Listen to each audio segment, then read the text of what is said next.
Are we live? Do we have the intro? I don't know how it works. I don't know. Have we got the music? Does it do all the music? Does it do that? I don't know. Hello there, everyone. How are you all doing? I am the delicious. I've realized I've got it on the screen. This is all going wrong already, which shouldn't be the case because when you put me in charge of things. Wait a minute. I'm noticing the pattern here. But yes, so hello there, everyone. Welcome to Trekking Up North. You might notice that Captain Goodwill is not here, but you're in very, very safe hands because it is me, Science Officer Synoiz, and General Kirky who has rejoined us. How are you doing, my dear? Kapla! Thank you for having me. I'm really well, thank you. And yourself? I'm all right. I'm surviving. I'm in that like eye of the storm where I've got all of these gigs and all these crazy things happening. But because you've had the panicky period and you've sorted everything, you're like, I just wait for it to happen then now.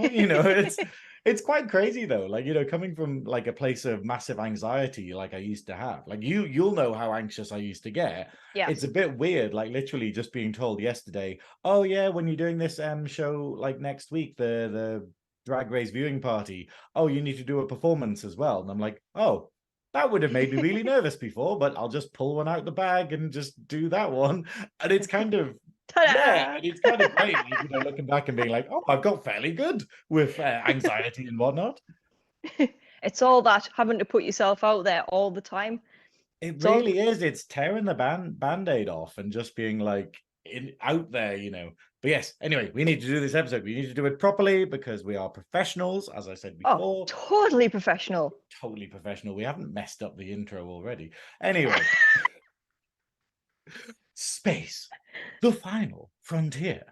These are the voyages of the USS Adequate, our ongoing mission until we are cancelled and replaced by something far superior, to review every Star Trek episode and movie in existence, to find new guests and make them very uncomfortable, to boldly go where many other shows have gone before. The captain is on shore leave on Riser, also known as America, or I don't even know where he is. Have you been following his adventures, Kirky? No, well, sort of. All I saw was a very sunburnt photograph of him doing something really silly. So, He's living the dream, though. I think today he's actually got to meet the shuttle pod crew guys. So I think he's actually got to meet Mark in person and stuff.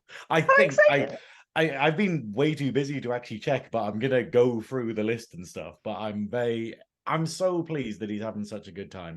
Like the photos make me really jealous, even though he hasn't sent me enough food pictures, because that's all I care about. I'm like, yeah, you got the Golden Gate Bridge, yeah, you got all these fancy buildings, that's lovely. How big is the pizza? Like, show me how big these hot dogs are. I want to see the super size.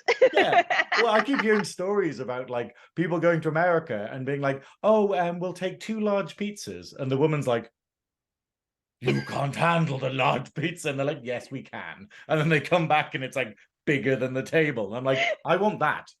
I want that. And then I'll put them on top of each other and fold them over and just unhinge my jaw super like calzone. Yeah, super calzone. Anyway, like we don't even need Captain Goodwill. I mean, what does he even do around here? I mean, I'm pretty much in charge of everything. I mean, me and you together in charge of a spaceship. I mean, what's the worst that could happen, right? Oh. Oh dear. I'm driving. Do a shocked face.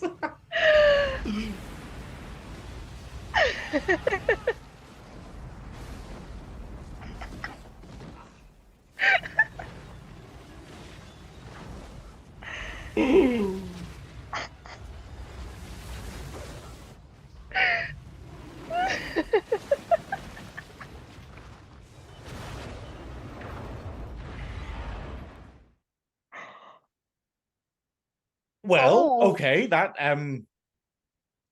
okay. not the best start, but none of us ever said that we were professionals. Ish. Okay, well, yeah, so okay, I'm gonna get fired for this. But this is where Goodwill comes back and goes, no, what have you done? My baby. Oh, it's fine, we'll fix it up. Like, there's no time doesn't mean anything in Star Trek, so Geordi will have it fixed in a day. It'll be good, fine. yeah. We don't even have a chief engineer. We'll put one on we'll ask on like Fiverr or something for an engineer. Anybody got a chief engineer in the chat? I think we're in need. Yeah. I think my driving has struck again. I think This is what I do when I just sort of gaffer tape the steering wheel down, and they're like, "We don't even have a steering wheel." What was I? Oh God! Oh God! But yes, okay. So, but yes, we are here to go over 2 episodes of Lower Decks, which is going to go terribly, because we missed last week because I was unavailable to do it. We were talking to Paul because basically, basically, I was very, very busy last week, and I managed to get all my work done in time, and then just decided, actually, rather than faffing around getting everything ready for this and watching Lower Decks and making notes, I'll just have a day off. And so I had a very nice day off, and then we were on the faculty podcast, which was quite good. I think, and that's something that comes out in the 2 episodes that we're going to be talking about today, is the idea of how important mental health is, and how it can actually, taking time out can make you better, even if you feel like you're missing something or you're not doing something properly, which I think is quite good that we got that message in the 2nd episode. I'm just laughing in chat with Christopher Reid with, it'll buff out, it's all right. It'll buff out. I just love the, like, me and Troy are sort of 1 for 1 on, spaceship crashes. Who did the most destruction?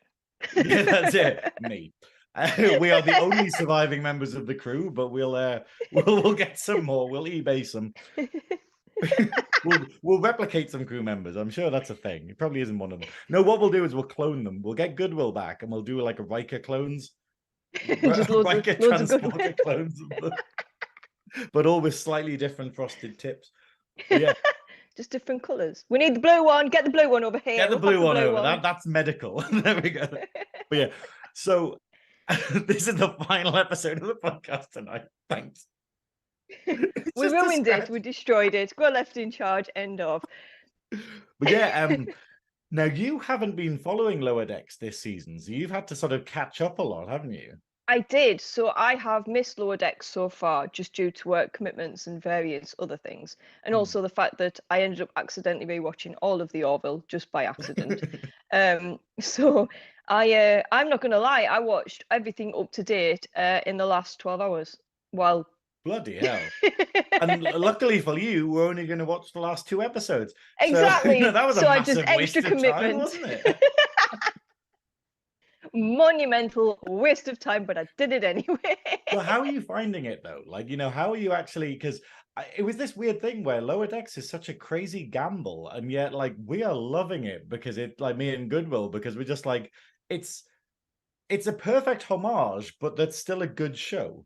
Yay! It's pure joy. So I think for me, Lower Decks, when I first watched the first season, it was everything I've kind of wanted from a Trek without it ruining or tainting any of the old previous Trek. It's a real fan service Trek. It all of the Easter eggs, all of the wonderful things that they put into it, all of the absolutely hilarious humor. I mean, I made the very poor mistake of letting my little boy actually watch the first few seconds of the first episode, and then I forgot what Mariner does, and I was like, oh, so I had to turn it off, at which point he was like, Tee! But for me, it's the fact that they have swearing in it and they beep it, but not very well. Like, when the Dr. Tiana's talking, and you just literally, like, you can blatantly tell that they said fuck. Like, oh, we got more past 10 seconds, 10 minutes in the podcast before one came out. Hey! But yes, hey! No, so season 4 is a joy. I have thoroughly enjoyed watching this season. And the 2 episodes we're going to review, also a joy. But it's fabulous. It's everything you wanted. It's all of the humor, all of the Mickey take. Just to reference back to the Orville, Orville has that sci-fi sense of humor, but this takes it to a proper Star Trek humor. Yeah. It's got almost like the Data level of humor, but with just foul language this time. And it's just wrong in some aspects and just perfect. So yeah, I'm over the moon. What? Goodwill's in the chat? Goodwill, he's outside the Goodwill! Charmed house from the You have TV to show get Charmed. photos. He's not allowed to like that. He's not a gay. Only women and gays can like Charmed. Those are the I'm a rules. woman, I'm okay. Are you a woman, Goodwill, or? Yes. I'm making the executive decision. Oh, That's still in Charmed crazy. house. He's in the Are you heart. having a good time, Goodwill? It's like we're trying to contact the roving reporter. Hello, Goodwill. Are you having a good time? Good What is the time. weather like there? Are you applying sunscreen? No, I thought not. It's raining cats and dogs. The guy from Family Guy. But yeah, no, but like I really like these episodes because the first episode we got of season 4 was just the biggest Voyager homage you could ever get. Like, and it was absolutely hilarious because you're just going, wow, I don't think you could have fit more references to Voyager in one episode. And then it's great that like these two have been very back to the sort of the nice balance of going, hey, look, we're taking a bit of Trek lore and we're expanding upon it, or we're kind of playing with it a bit. Because in the first episode, we get a lot of depth, like extra sort of lore about Orions, who we haven't really heard that much about, really. Yes. And then in the second episode, we basically got like, Betazoids coming back and, like basically very much reference to Luxana Troy ambassador role in Triple threat, woo! Yeah, that's it. And then obviously we also have like in Vulcan physiology and stuff. It's a really, really interesting set of episodes. But yeah, so what's Goodwill saying? Can't stay long as I've not seen this week's episode. We'll spoil it for you. Spoiler alert! What's a massive spoiler? Don't know. I can't be able to turn the page. But yeah, we'll just say spoiler alert, and he can act like it's spoiler alert. It's ruined, totally ruined. An alien eats a bonsai tree. Right? Yeah, you're fucked. Right, okay. Okay, moving on. Oh, we were trying to remember what the alien was called before we started, and we were like, it's a.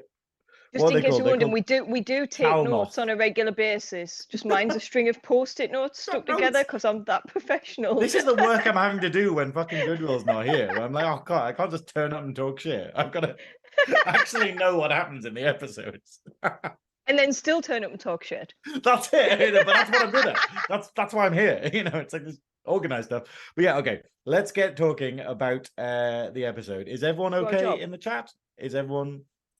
Hope everyone has had a wonderful week. Thank you for joining us, and I hope you enjoyed the random movie review of The Faculty last week. Hold on, Goodwill's made a good Wilson volleyball with frosted tips. Oh no, he's gone full Castaway. We've lost him. He's gone forever. And he sort of pans out, and he's blatantly still in society. But he's just on the beach, but he's still gone like shipwreck crazy. Oh dear. Right. Okay. So let's get going. Really. Okay. So the first episode we got was Something Borrowed, Something Green. And this episode is all about Tendi and her history, because she's the only Orion member of the crew that we have. And she's quite an exception to everything, really, because, well, Orions are all pirates, basically. And scientists. She's an exception to that. Oh, yeah, scientists, but borrowing scientists. Borrowing scientists, yes. I do quite like, though, that, this episode is great because it's very funny and very silly, but then it actually gives lore for Orions, which are one of the most mysterious races in Trek, because they got like 2 episodes in the original series, and they got like 2 episodes of Enterprise, and then they were recently in Picard, I think. There was a bit in Discovery as well. I think Discovery season 4. I could be wrong. And there was a bit where obviously the Emerald Chain come into it. They're mentioned quite a lot. So I think what sort of for me has happened with the Orion is they've gone from being, and this might sound a little bit sort of, but a very sort of pin-up race, sort of initially sort of there to be a pin-up race, and sort of, they touched on it a little bit, but like the slavery and the pin-up, and then as it's gone on, they've progressed to be probably worse than the Ferengi. There's this whole concept of this huge background that's come out, and that I really loved about this episode. It was really interesting. Well, it's really interesting because obviously in DS9, the Orions get mentioned a lot because the Orion Syndicate is like mentioned all the time in Deep Space Nine, but I don't think we ever actually see an Orion. We never see anyone green, like painted green, and we're like, oh, so they're there behind the scenes, but without actually being involved in things, which is quite interesting, I think. But they are. I don't think they've gotten the time they deserve. And then it's really interesting that now we've kind of got this happening in Lower Decks, and then in the Strange New Worlds Lower Decks crossover, we got like extra bit of lore for Orions there, where we kind of find out that they can be scientists. They're not all crazy pirates and stuff. And then this episode's kind of building on that, and I kind of like that, because obviously Orion started out being very questionable content because the whole point of them was that they're sexy naked women, and then it was just going, oh, this is not very family friendly, and then Enterprise kind of pulled it back by being like, oh, actually it's the women who are in charge, and like it's not slave girls, it's actually the slave girls are the women who are in charge, and the men are doing their bidding, and it's this whole role reversal thing, and you're like, okay, good save, Enterprise. And then with this episode, we get loads of it. We get loads of stuff about the moans. Yeah, that's it. Well, what are they called? Like the guys who are slaves to moans? Is it? He's a moan. Moanhead. That was it. Moanhead. Moanhead. That's not on my notes. Yeah, okay. So we'll do this the standard way Goodwill does it. So we'll go scene by scene, and we'll talk It's not going to go that way. We know we're going to get sidetracked. We're going to get massively sidetracked. Me and you have 2 hours to talk about. Hold on, less than 2 hours now, probably about an hour 40 to talk about 2 episodes. And we can do it. Come on. Chat, do you think we can do it? This is the time for a poll. Can they manage it? Fuck no. Right? That's the only option on the poll. But yeah. So yeah, now this is interesting. We get 2 cold openings in this show. Yes. Well, no, actually, no. Sorry, we don't. This is like an opening where basically we see an Orion pirate ship, and it's some Orion pirates, 2 women and a male, and they're going through all of the treasure. And the male is talking about how he's going to get this done, how he's going to be the greatest pirate of all time, and whatnot. And they're kind of pointing out that like they're pirate adjacent, I think is what they say, because they're technically not actually doing any pirating. This must be what Klingon scientists are like, where they're not Klingon warriors. They're just kind of, like Klingon. Oh, look, this works. Duh. Yeah, that's it. I'm a warrior. Just overcall for fixing something.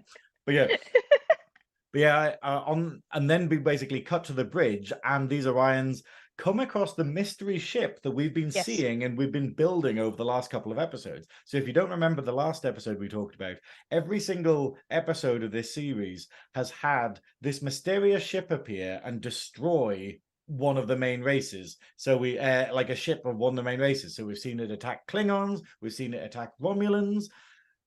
I think there was another one, maybe, and then we've seen it today attack the Orions. Yes. And basically they decide, oh, it's just a little ship, we're going to try and attack it. And then as soon as they sort of lock weapons on it, all of their power goes out like we've seen before. The ship turns around and laser beams them, totally destroys it. And it's kind of brutal, isn't it? Like you can hear screams and stuff, and you're like, oh, okay, this is not for the faint-hearted, Lower Decks. Definitely not for your child. Yeah, you've just talked about this. Where you're like, oh, time to watch this. There's a lot of swearing, right? But what do you think this ship is? Like, have you got any theories? The only thing that I've kind of come to the conclusion over the last 12 hours is potentially it's like the very fact that it's gone for the different races. I feel like it's some kind of harvesting. Like it's either a collector and like an alien race that collects. I mean, obviously we touched upon in one of the other episodes about museums. It's either something like that, or it is like a DNA harvester or something. I don't think it's a race. Much DNA. No, well, yeah, it's more like a pattern harvester. Yeah, just destroy everything. DNA harvester. We ran out. I think obviously that's the sort of theory I'm going down those sort of lines. I think it's collecting something, or it's destroying like the races that seem to be of power as well. So every race that seems to have been hit, Romulans, Klingons, but it hasn't attacked anything Federation yet, as we've seen, so we'll leave that thought, but I do think it's some other entity. You see, I'm wondering if maybe it could be Section 31. I kind of think that maybe it's actually the call is coming from inside the house. Dirty work. Dirty work. But yeah. Dirty work that nobody knows exists. It'd be quite good to sort of get Section 31 back into the fray, because the last time they were properly mentioned, because we got them on Enterprise and they were in Discovery, but we got probably last time was DS9. Like, they're not in Voyager at all, are they? Not to my knowledge, no. I mean, they are quite a big part of Discovery. And there was supposed to be a spin-off. Whether that is still in, that will be a goodwill question. He's the one that's... I think, the intention is to do a spin-off, but obviously with a writer's strike, we don't know what's going to get shelved and what's going to be like sort of, oh, well, we can't be bothered with that. And like, you know how stupid they are, where they're just like going, oh yeah, support the writer's strike. I haven't done that bit because Goodwill's not here, but most support the writer's strike. Pay your writers, you fuckers. And pay actors. Oh no, don't pay actors, no. They should all actors should work for free. Says you. What they should do is the way actors should be paid, okay, is the producers should hold out some seeds on their hand, and then the actor sort of, comes down from a little tree and it's a bit nervous, and it sort of like little nibbles the nuts out of their hands. Just for record, he is sarcasm. This is sarcasm. This is sarcasm. Right now. Just in case anybody missed that. He's not. To be fair, imagine if someone thought I was serious and they were just like, well, that sounds infeasible. Just a like total Vulcan point of view. Just no, because they don't even provide them seeds nowadays. That's they don't. They don't even provide little sort of wash basins for actors to sort of flap around in when it's a hot day, and it's just it's shocking the conditions that Hollywood actors have to go through. It is no, genuinely they are. So support your writers, support your actors. We can wait for TV. We can wait. For what we want, but hopefully they do a section. I mean, you're right, Section 31 needs to be in. I'm not convinced on that though, so I think that should be something. Chat, put in your suggestions of what you think's going on, because what we're seeing very much from Picard season 3 is just how loved every aspect of the Star Trek universe is, and how you could put a magnifying glass on any part of it and make a show out of it. You could do a Section 31 show, say a Section 38 show. You could do, is it Section 31? Oh no, Section 38 is the fucking Tory bullshit anti-gay law. Section 28, that's what I'm thinking of. Fuck the Tories. Demonetized. But yeah, what do you at this point our cult leader's just sat there going, the official starting, the men with like the two hands over there, he's just like, oh, here we go, what have we done? Why? Goodwill, come back. Goodwill, come back, be professional. But yeah, but no, there's so many things. You could do a Ferengi show. You could probably do a great one about Orions, frankly. Like from what we see in this episode, you could do a whole show about like Orion pirates and how the View works, because they have a pretty fun society. So anyway, yeah. So basically we get this moanhead. But yeah, okay. So basically we have the intro where basically the ship gets destroyed, and then we cut to Tendi, Mariner, and T'Lyn, and they're doing a stock take with weird hexagon crates. And Tendi's actually run out of tasks to do, so she's thinking about doing something fun, but then Captain Friedman arrives to tell her that she's got shore leave, and she gets to visit Orion for her sister's wedding. No. And she's just not very happy about it, basically. She's not very happy about it, and everyone's like, oh, that'll be amazing. And T'Lyn the Vulcan is saying, oh, she'd love to go to Orion and study everything, because not much is known about the Orions, because they're a very secretive race. And obviously Tendi doesn't want this at all, because there's a reason why she's in Starfleet. She is not at all happy or proud of her Orion heritage, as we've seen in previous episodes. She's like, no, please don't. Please don't follow me. You don't need to know. Yeah. So that's the A plot of the episode, is basically Tendi, Mariner, and T'Lyn like going on a girls' trip to like an Orion wedding and then getting in loads of trouble. But then the other side plot we have, which is even weirder, is in Boimler's quarters, because Boimler and Rutherford have moved in together, and everyone's talking about how close they are and how they're finishing each other's sentences. But then and they're talking about the quality of bed sheets, and it's all a bit My it's all a bit Andorian linen. Check it, it's not Andorian linen, it's Andorian linen. it's so weird. Like, they're just massive fucking nerds. And it's brilliant. What's the line it has? It has like, hold on, I wrote it down. It's like, yeah, a cool duvet keeps the raisin rats away. It's just, and you're like, what is a raisin rat? Like, it does that Star Trek thing of just being like, what is that? Like, you know, they're not quite as fast as Doctor Who, where it just goes, here's a billion phrases that we will never back up, or we will never mention this thing again, you know. Raisin rat. We're probably going to find it though. I bet you at some point that little Easter egg nugget is dropped in as a raisin rat, and we're like, Yeah. what is it? It'll be a joke of just going, everyone on the internet's going to be like, well, what's a fucking raisin rat? They haven't been in any of the lore so far. And then there'll be a massive thing later on. But yeah, but it's yeah, so basically everyone, you know, they're getting on like a house on fire until it comes to watering the bonsai tree, and they have a fight over who's going to water the bonsai tree. It's just campus tits. Give me the mister. Give me the mister. It's my mister. I can work out exactly what quantities it needs. But so do I. But I know it needs this. Yes. So yeah, so it ends up in a massive fight between them. But then they find out that they've actually got the holodeck booked, and so they're going to have to go off to the holodeck. So we cut back to well, we're getting to the planet Orion, aren't we? Yeah. Yes. They get to the planet Orion, and we find out that Tendi grew up in a castle. So, you know, the thing where she's been downplaying her heritage, and then she's just like, oh yeah, my family lives in a castle. And they think they're getting attacked by bodyguards because there's these like Orion ninjas that come out. And then it turns out that actually they're just bodyguards. So they get out of what's it called? The thing they're sitting on, like it's a like a Roman yeah, no, I don't know the name for it. What's it called? A chaise longue? No, it's a sedan. Yeah, they get I thought that was a type of car, but they basically get a big sedan for them to sit on. Not a sedan like that. Imagine they just they have Tom Paris being like, oh look, an old car. Ooh, something to be excited about. Finally, I have relevancy in this plot. Fucking Tom Paris. But why? I will hear I none love of Tom it. Paris, but it is You'll just get a like Tom Paris plate for Christmas if you keep slagging him off. Oh, I treasure them. I just love the Tom Paris thing where they just made a character and then just went, wait, this is really difficult to use in the Delta Quadrant, miles away from everything.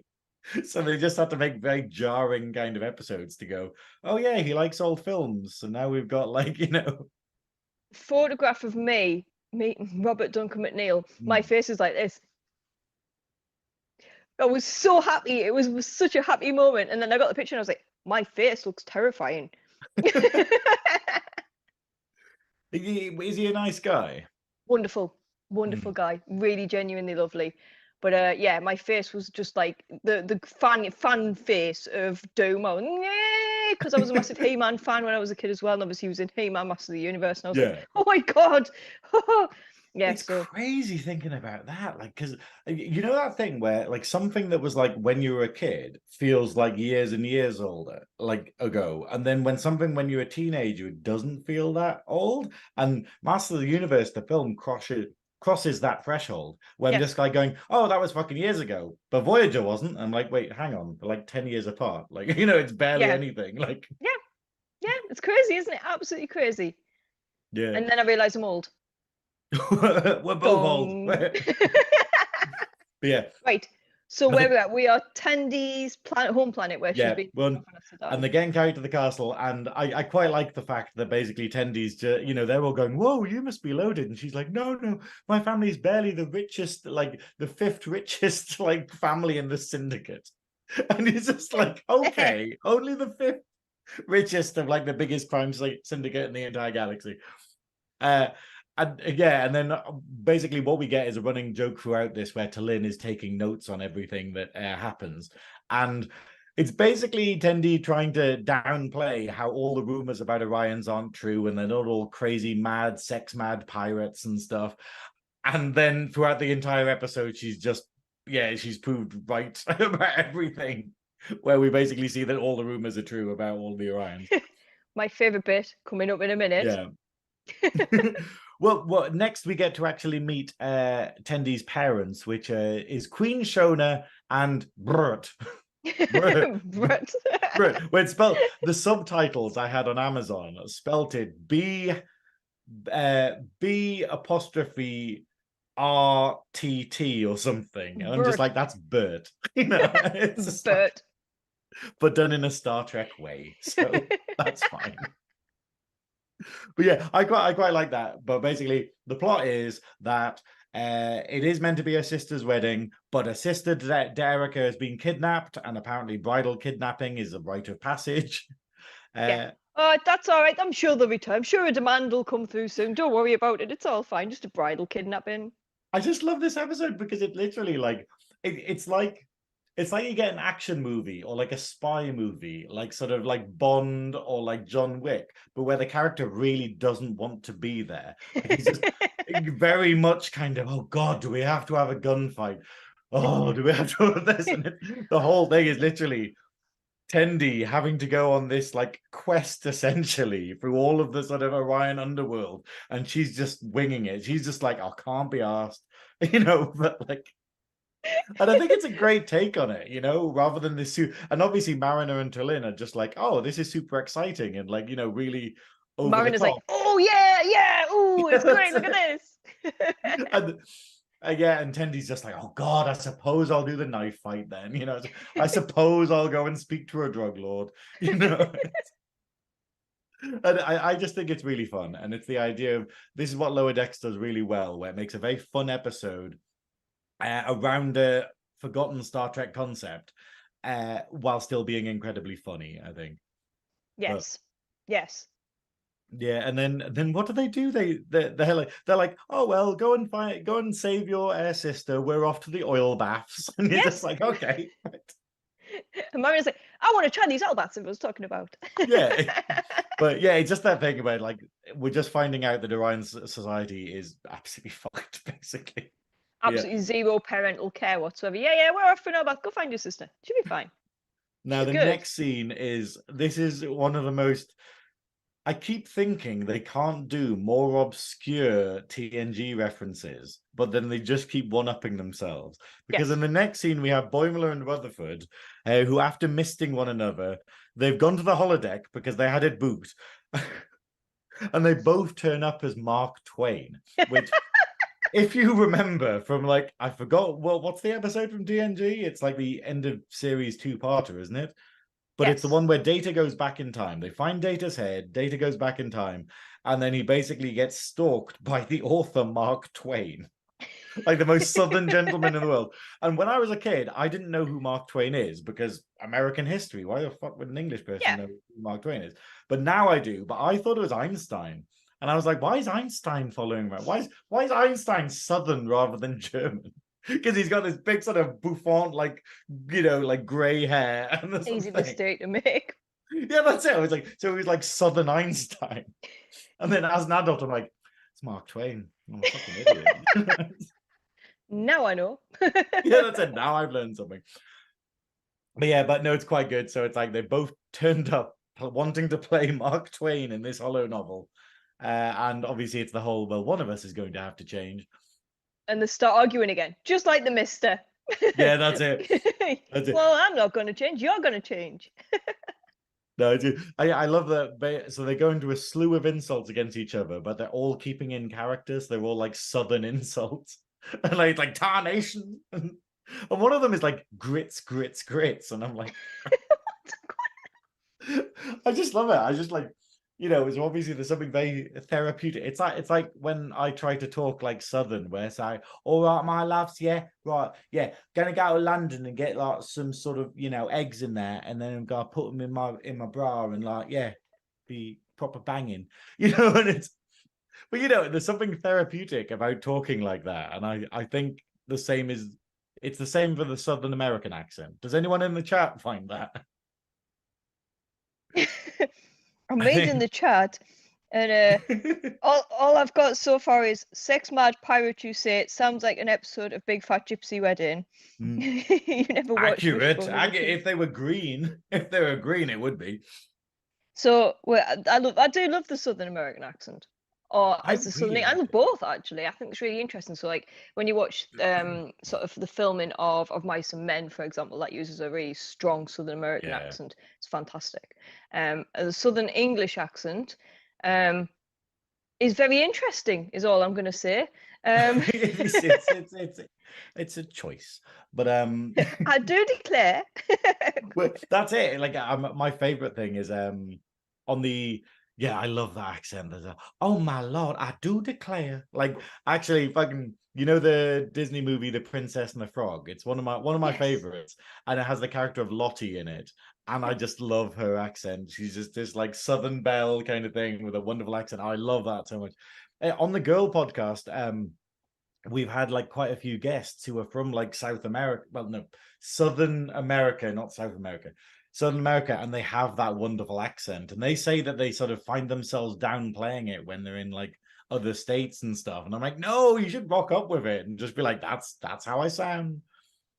In my 'Cause head, Chris has a hillbilly accent.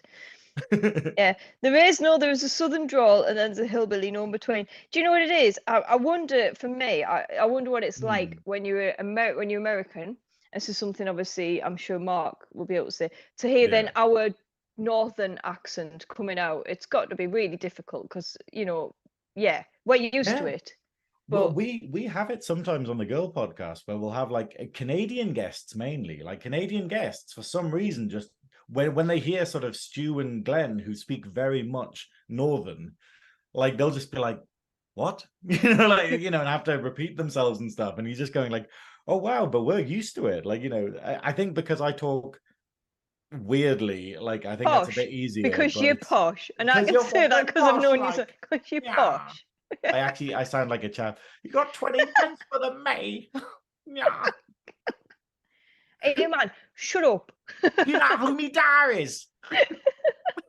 Because I don't. But I guess moving on, back to the Back to episode. the We're gonna Yeah, need chat to keep tarnation. direct right back to it. Okay. Wow. So the next scene that we get is in an Orion club, and it's basically like a booming, like German kind of nightclub, which is And I great. cannot remember the name of it, but it's got a really wicked name and it's complete. I didn't write it on my notes as per normal. You gather, and I'm really awful at Did it taking have a notes. name? Oh, I It don't had a know. name and it was spectacular. It had a really spectacular name. But yes, Oh, anyway, damn we're it. at this club. Go Yeah. on. And basically it's like they've all had to dress up in Orion clothing and whatnot. So Tallinn is not very happy about the lack of fabric. I think she says, what is it? This material is inefficient. It is. This material is inefficient. But yeah, but basically they get to the door and the bouncers just like, turn them away and then realizes it's Tendi and then immediately starts cowering. And he goes, Mistress of the Winter Constellations, please don't flay me. She's like, I'm not gonna flay you. I'm not gonna flay you. And then she goes in and he's just like, my grandchildren will sing of this day. Well, I love that Tendi is like trying to downplay how famous and rich he is on her home planet, and then everything is going against it by everyone worshipping the ground she walks on.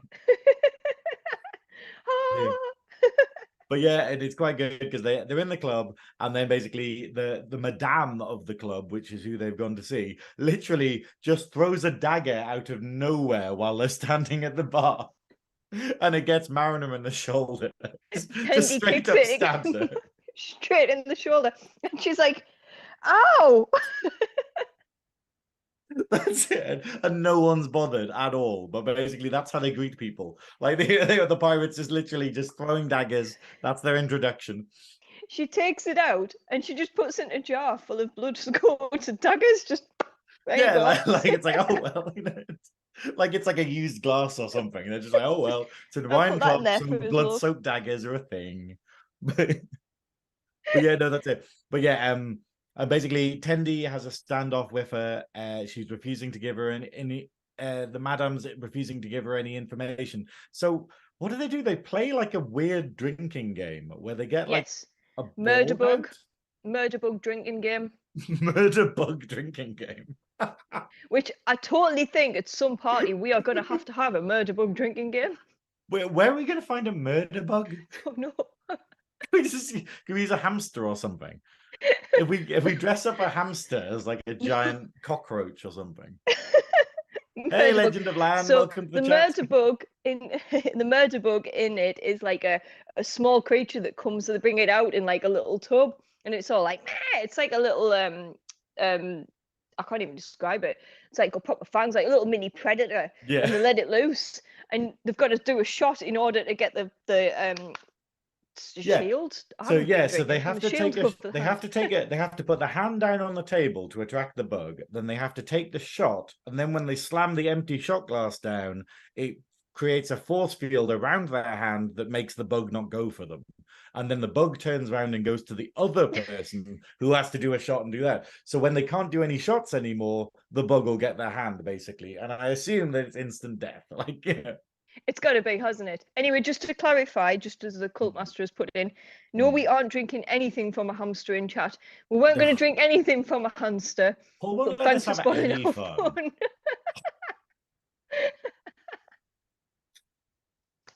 You don't let me do anything I want to do. Okay, no fun. It's no fun. Just have a proper like brat rant about it. Hang on. Suppose it's like we've got murder bugs at home. It's like the murder bugs at home, and it's like a hamster with some wings sellotaped on it. Right, so we're but in the club. we basically see that like Tendi basically wins the drinking game, beats the madam, and then the madam stumbles, and then Tendi decides to actually save her by putting a glass over the murder bug, and basically saves her, and the madam tells her the information she wants to know, which is that basically her sister's ex is the one going after her, I think. What's his name? Sister's Niall. ex, who was Nyan, he is still in love with her. Niall, Yes. yeah. But I love the idea that this is just a casual thing. Like, like sort of Tendi is just like it was like sort of opening a door or something. Just one like a shot drinking murder bug game with like a like a terrorist of a crime leader effectively. It's a gang leading way of getting information, murder bug drinking. And she acts so bored. She's like, "Oh God, if I have to take all these shots and stuff." And Mammon is like, "Whoa, when did you get so good at this?" No, I think it's really good. And then obviously so you got the information now, so she's going to move on and try and find Dearka's ex. I love how all of the characters are just called, like, all of the Vulcans are just called to something. So all Vulcans are just called to something, and then like all of the Orions are seemingly called duh something, and it's like, where you just go, oh, this is kind of lazy naming, but then at the same time you're like, this is quite funny that they've just gone, no, that's just a silly convention that we're going to use all the time. Oh God, this sounds like a nightclub with the Velvet Snatch and Lee. Oh God. I mean, I have had nights out with the Velvet Snatch. I mean, the last one, I was on the metro trying to get my way home, and I thought I was going to have to ring my neighbour to make sure I was on the right street because I completely forgot where I was going. But that's another story. After ending up in the head of steam. But yes. Next Thursday after the viewing party, it finishes at like 1 or 2 a.m. So I'm gonna get very drunk. I'm gonna have to just stay at Chorista's. I'm just gonna get there's no way I'm getting back to Sunderland at like 3 a.m. for like less than 40 quid. So let's not do that. But yeah. Oh yes. Just to comment, I can see it says no hamsters were harmed in the making this podcast. Just to clarify, definitely no hamsters have ever been harmed. We would never do that. Serious. Right. No, what about that grin suggested that I wasn't being serious exactly? Oh, we're going to be in so much trouble. Really? Right, this is the day we got demonetized. I think this is basically, don't ever go on holiday again, Goodwill. But don't leave us in charge. The amount of money he's spending, he might well never. But yes. Not the wall of bankruptcy, the holiday of bankruptcy. That's it. To be fair, he's gonna have to sell some of his ships, I think. But I'm so jealous though. I'm really, when you feel trapped because he's having this amazing amazing holiday in America. And then some of my other friends are having their honeymoon in Japan. So my whole Facebook feed is just like places I want to be, and I'm in fucking Sunderland. No, I like Sunderland, but yes. Okay, moving on. So I think the best bit about the end of this scene is that basically they've just had this weird murder drink off thing. And then the madame's just like, hey, let's get brunch while you're in town, girl. And it's just like, what the fuck? Yeah, and Tendy's just like, there is no way I'm seeing her. No, I'm not coming to her. It's not happening. Yeah. Yeah, sure, honey. No, that's not happening. Yeah, it's just immediately. Yeah. We then come back to the holodeck and we have Boimler and Rutherford, and they've actually resolved their differences. They've actually found, bizarrely, that speaking in a Southern American accent, like a deep South accent, while dressed as Mark Twain, actually resolves disputes, which is very specific, I think. But, they're both sitting there complimenting each other with weird American phrases, which I absolutely love. Okay. I'll just check in the random chat, but yeah. Where were we going next? Oh yeah, now what happens is they get called to the bridge. They get called to the bridge because of an emergency. Yes. And they're talking on the intercom like Mark Twain. And you wonder, does this happen much? Like, this sounds like a TNG type thing, but like it's gotta be. This has got to be like another TNG kind of like Mickey, because yeah. But usually though, like when people, like are on the holodeck and they get like called, they're like sensible about it rather than being like, oh, I'm dressed as Robin Hood, or even Janeway whenever she's randomly, that weird plot that thankfully they forgot about, where it's her being the nursemaid to like two young kids, and then they just gave up on it because I was like, well, that was shit. But it was though. It was. I was just like, oh, worst side plot ever. But yeah. it's just Janeway being like a milfy babysitter, and I'm just like, my face hurts laughing. stop moving it. Can't you be quiet and laugh? Christ.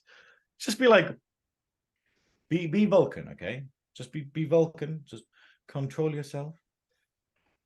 Like I do. I can't fucking do it. Okay, right. So yeah. Anyway, they get called to the bridge. Blah blah blah. Anyway, back on Orion, they're basically on a lift going to a sex dungeon, effectively, or like some kind of sex club, or I don't know what this is. What is it? Is it like a Legends? Yeah, well, they call it a hump dungeon, and I'm just like going, is that like it's a moan dungeon? That's what it was. A moan dungeon. There we go. Yeah, no, like I'm not even joking about this, nerdy, Paul. It's literally a sex dungeon they go to.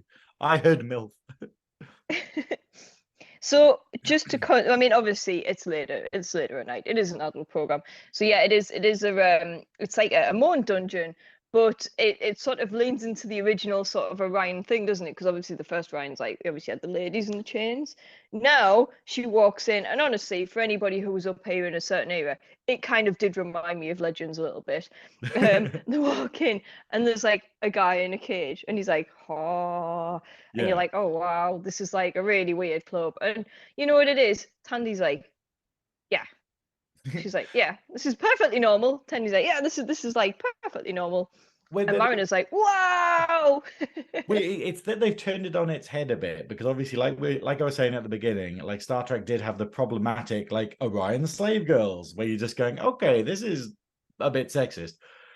And they've totally changed it around now, where they've basically plot-wise they've said, oh, that was all a ruse. Actually, it's the men who are subjugated and the men who are the slaves, because the women can produce really high pheromones that control the men. So the men basically become sex slaves to the women and will do their bidding. And that's why they're always the muscle. That's why they're always the one going off and doing missions, because they're being controlled by the women, like behind the scenes.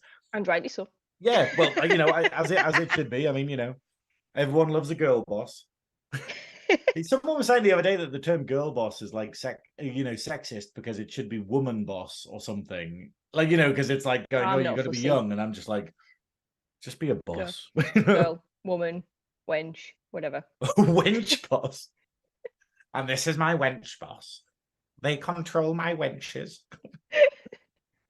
Peruse, my wenches. Anyway, but yeah, back on track because we're going to run out of time here, Bean. Oh bloody oh god, we're getting through.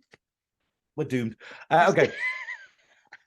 But yeah, okay. But I do like the fact that as they're going down to this club, they're all kind of remarking on how sort of like Tendi is just badass and like not, and they're just like going, is this normal? And they're like, oh yeah, of course it is. Like, like Talin's surprised that Orions have a secondary education.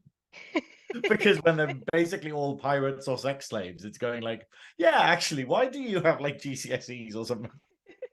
You have a secondary education system. But yeah, okay.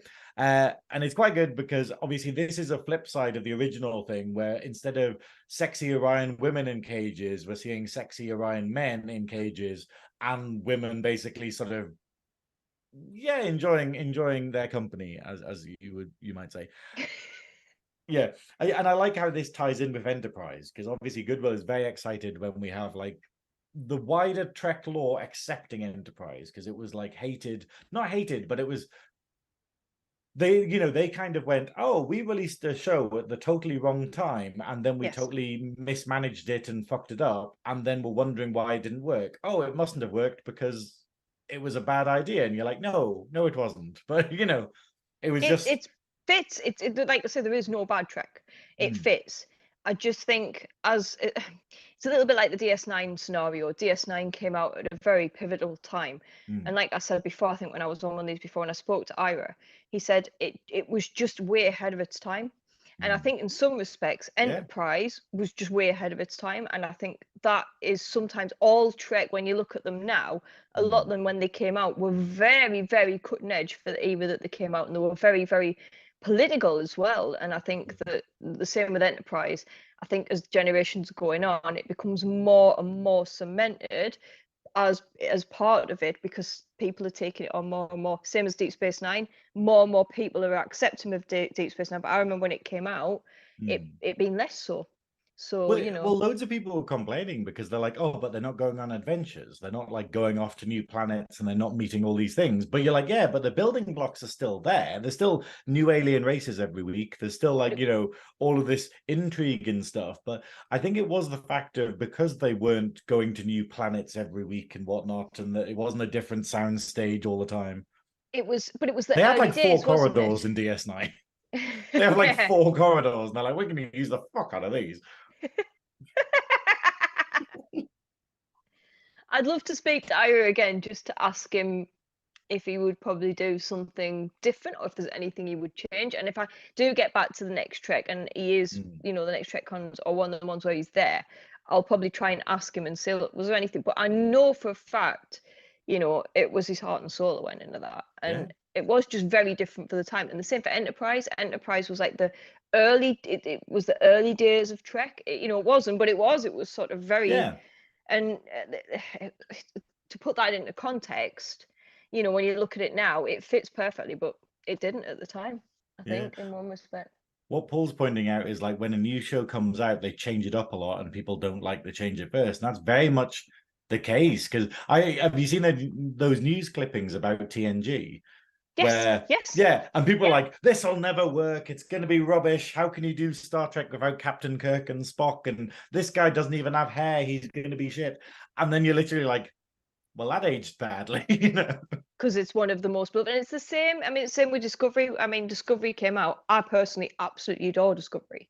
When I was at the TrekCon and they had all the Discovery actors and that there, it was just phenomenal. And I took to it straight away, but a lot of people were very much like, oh my word, it's so sparkly, it's so new, it's not canon, it doesn't fit, it doesn't this. But I think again, as time goes on, it'll start to meld in because it was very much ahead of its time, using some of the concept of there's mushrooms and the spores and it's just very clever. I think the problem is that it changed too much. It did that thing where it was like there was very little that was Star Trek about it, aside from the, like bits of the lore and the concept. And you're a bit like, when you're so used to going, because all of Trek was filmed so close together that you were like, oh, of course all the lighting looks the same, and of course the ships look the same, and of course the uniforms change, but they're the same. Like, I didn't realize until like I met Goodwill how every uniform is different in like, and I never noticed. I was like, oh yeah, the science officer is in blue, they're in red, blah blah blah. And then you just go, no, it changes loads, but it doesn't feel like it because it's from the same era. Whereas Discovery is very much like, okay, everything looks different and everyone acts different and the situation has changed. And I think it was difficult for people to get on board when what they wanted was a continuation of what they already had, I think. Yes. And I agree with that. I totally do. I think that applies in a lot of different scenarios to a lot of different Treks, except Lower Decks, which seems to have been widely accepted straight away. But that's the thing. I think Lower Decks, especially this one, where it skirts the line between nostalgia and also good storytelling. And you're just going like, it's not like just, oh, look at this thing. You like this, don't you? Let's just repeat loads of, references. And that's the whole show. It's like literally wonderful writing, and the references don't even need to be there. It could be good Trek without them. Yes. But it's fun. Anyway, go on, because we've got another episode to get through yet as well. Oh my word. Yeah. Okay, we're introduced to the another madam. I think that's a thing. Another madam of this sex dungeon called Ingrita, who's called Ingrita, who basically looks like Ursula the Sea Witch from The Little Mermaid. Like, I don't know if this is meant to be a reference, because this thing where I'm going, are they meant to look like Divine, the drag queen, who was the basis for Ursula, or are they just directly referencing Ursula? But yeah, or Divine, that's or what both. she looks like. Yeah, or both. And it's wonderful that she looks like this. But basically, well, I've written down what she says. She says, "Relax, have a drink, get lascivious. Lascivious. I've never even heard this word before." And then Tendy's just like, "I'm not interested in any of this sexy nonsense," and Greta. And I think sexy nonsense might be my new favorite term. You have to get that in a drag show. I don't want any of this sexy nonsense. I don't want any sexy nonsense. But basically, Tallinn manages to insult her, and Ingrita throws another dagger, which Tallinn jumps out of the way of, and it hits Mariner in the shoulder. In the same place. Yeah, in exactly the same place, continuing a pattern throughout the episode of Mariner getting stabbed in the shoulder. What are the chances? Oh, man! Yeah. And it's quite good, but basically, yeah. So they have they try to have a big fight where Ingrita sets her minions on her, but basically she gets a hormone spray out, doesn't she? And then she manages to dissipate the effect of the female pheromones on the guys, and then they just go, "Oh, what am I doing here?" And then why am I here? Oh my. Yeah, it just I quite like this idea though of like like a sex slaves like controlled by women's pheromones. There must be a horror film like based upon that, surely. No, but there should be. Or we need to find somebody who knows. Chat. Isn't that what happens in Species? Chat, help with that one. Please. Yeah, help with that. If we don't have Sammy. Sammy will know. Sammy and Dan will know. Somebody quick text Sammy. Text Sammy, okay. We need to know. So basically, in the end, they find Niall, and he gives Tendi the information that she needs of basically he wasn't involved at all. However, he last saw Erica at an old ship graveyard where basically there's loads of broken ships, and Tendi's like, oh, obviously we used to go there as kids. That's where she'll be, kind of thing. And so she heads off. But I do quite like that. Like Niall's just like, oh, I should get over Erica and like not like hang out in a sex club or whatever. And then Ingrid is just like, shut up and lick my foot. But this is the great thing about like Lower Decks though, where it creates these wonderful characters for a scene that we would be happy to see again, and then we're never going to see them again. Gone. Yeah, we're never going to see Tendi's parents. We're probably never going to see Ingrita or the madam of the club, but then it still works. It's really fun. And that's kind of not Star Trek, isn't it? Like Star Trek is very much about you get a character for a whole episode, but you don't really introduce too many new people. Yes. That it was you very get the much like, oh, occasional. Yeah, that character is very involved in the episode they're in, rather than just being, oh, a person, for a scene. Oh, apparently there was a movie called Sirens. There we go. Okay, cool. Okay. Okay, yep. And then we're back on the bridge. The captain is talking to a Chalnoth captain. Have we ever seen this race before? Not as far as I'm aware. Yeah. I mean, I could be wrong. Goodwill is the encyclopedia. I am Yeah. like, I've got some knowledge. We're But doomed without him, because he'll be like, oh, they're off this iteration of the video game when you go on this particular mission on Star Trek Online. I'm like, it okay. rings a bell. So when I was watching it, it rang a bell, and I'm sure at some point I'm going to be sat there and go, oh yeah. But not to my knowledge, it wasn't like in my head instantly being there from such and such. Yeah. If I had to put money on it, they were probably in Voyager, the kind of race that but then obviously Voyager was all like in the Delta Quadrant. So but yeah. The thing I find is they're a big, massive ginger beast kind of thing, which looks really it looks like Brack from Space Ghost.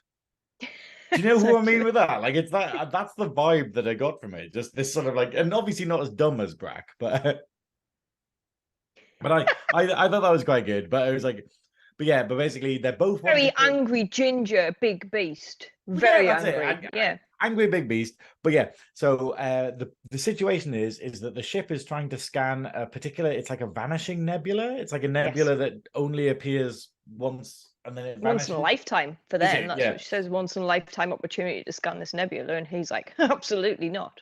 Yeah, so they're refusing to let them scan it, kind of thing. So what the captain decides is that they need to find some common ground, and Boimler and Rutherford get to the I love Boimler so much. And they go, oh, we've got a solution to this. And then it cuts to the alien dressed as Mark Twain on the holodeck with the massive white hair and the southern suit.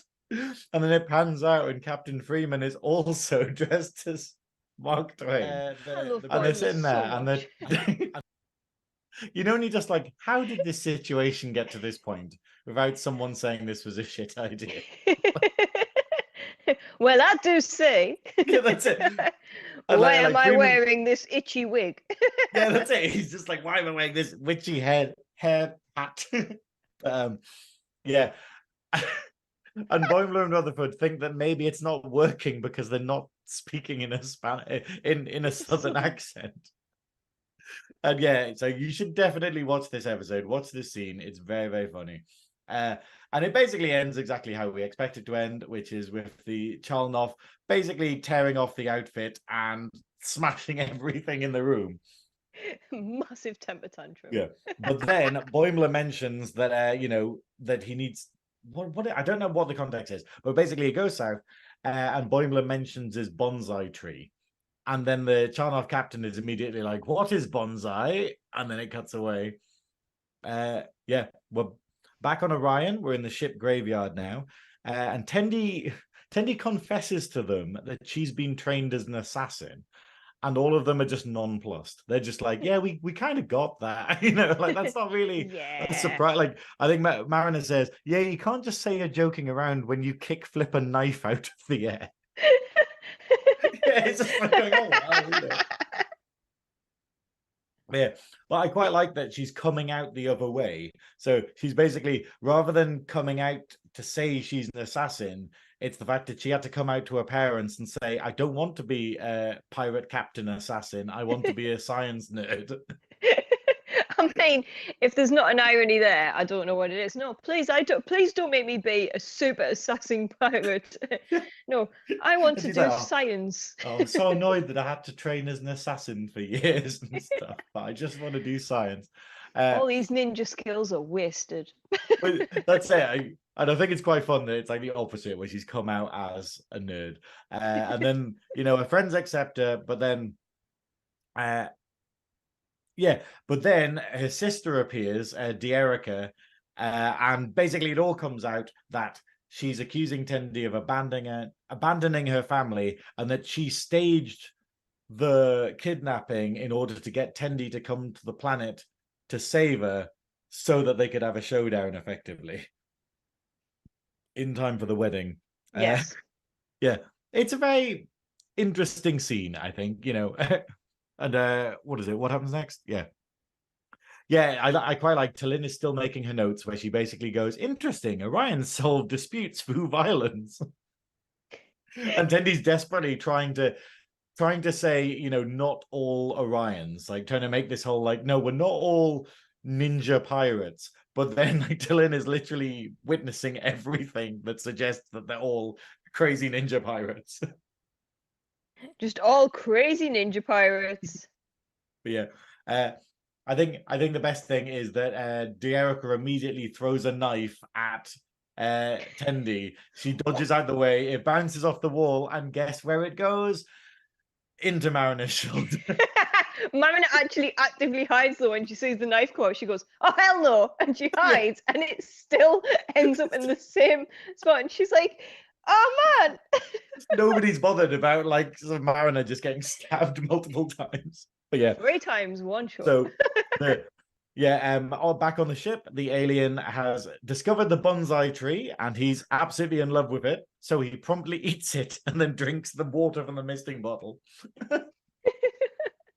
And then basically just storms off, being like, "Okay, you may inspect the nebula, but pray I don't change my mind," which is the most jokily generic, like Star Trek, like alien race thing. Like we're used to it with Klingons, we've got it with like Orions, we've got it with like the Chalnov. Yeah, I like it. So yeah, so they resolve that, but obviously Boimler and Rutherford are very annoyed that their bonsai tree has been eaten. My bonsai. Oh, my bonsai. I remember when I was a kid, my mum got a bonsai tree, and I don't know if she bought it or if it was a gift, but it lasted like a month. Like, wow, we did not have the effort to do it. Do you have one? Ah! Yes.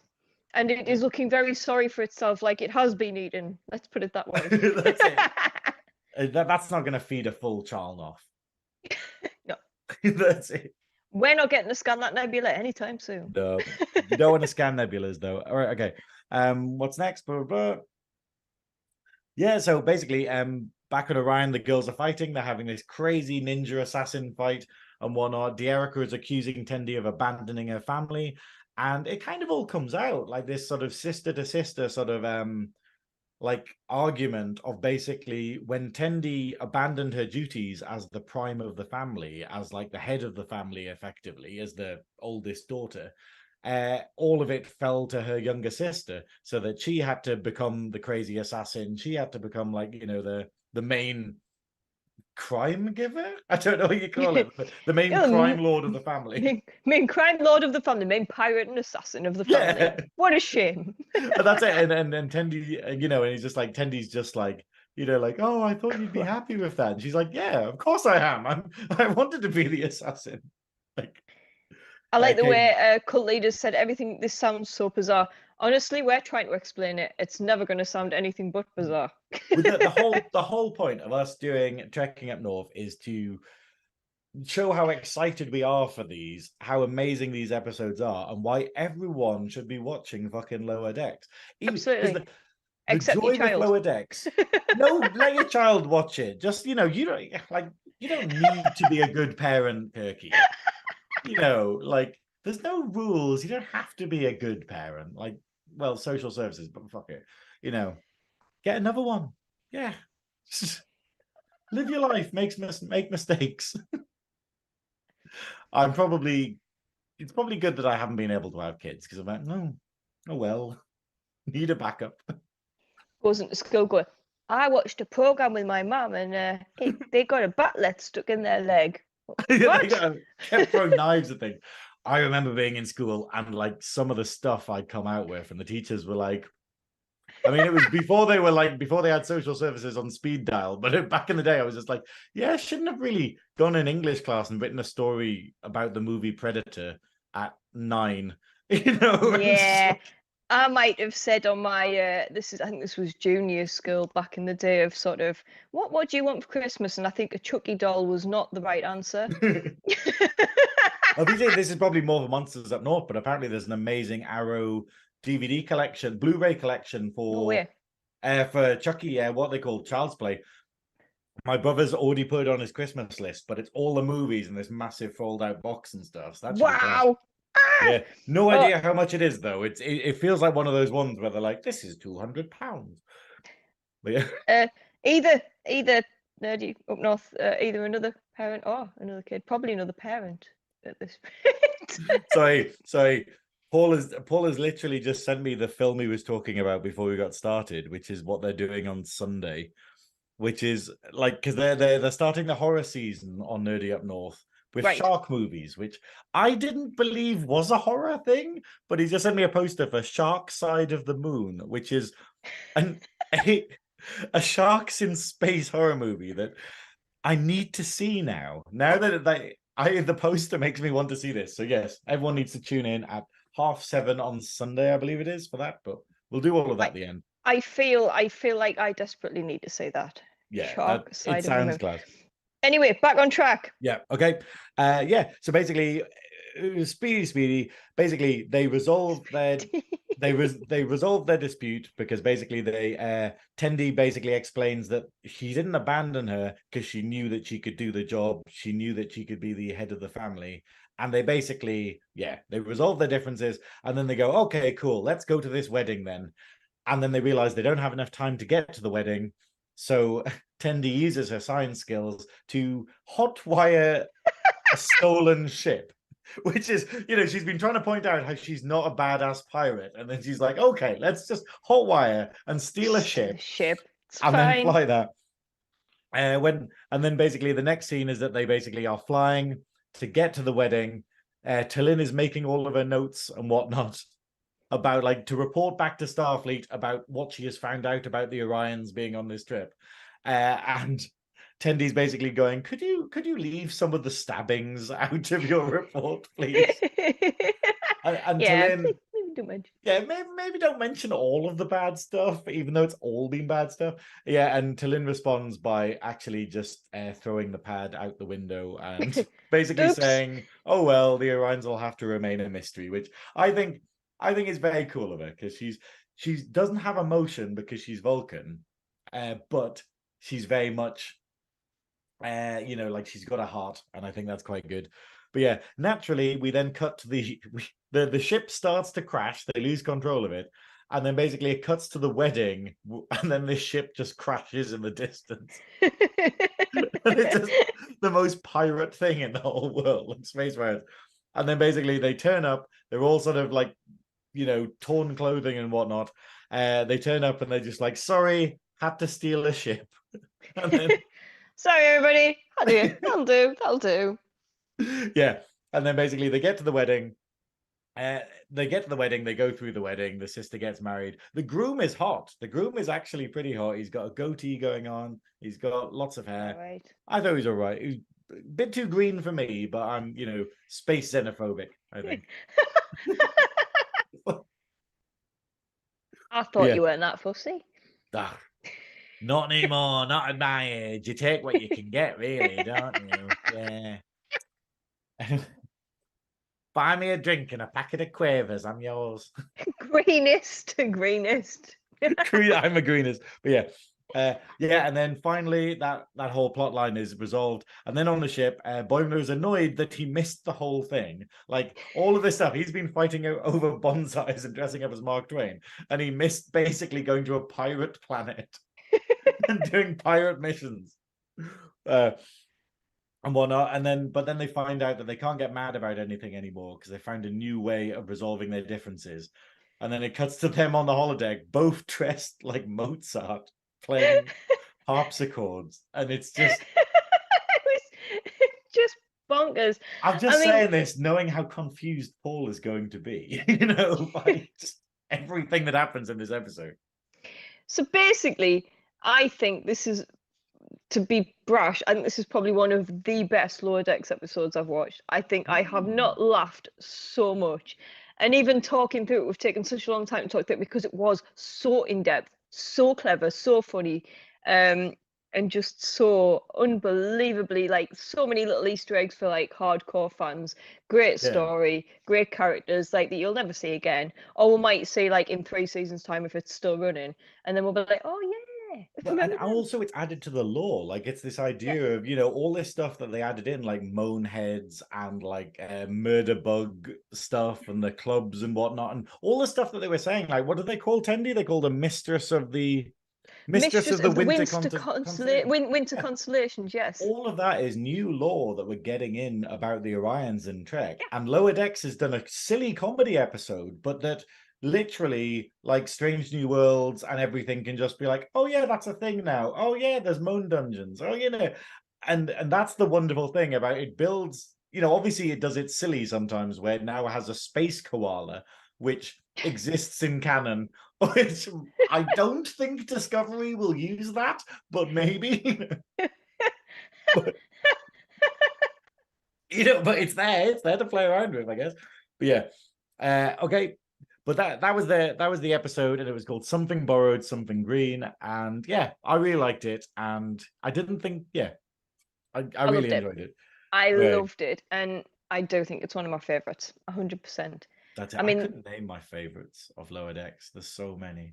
it's just so funny. It's just so funny Yeah. in so many ways.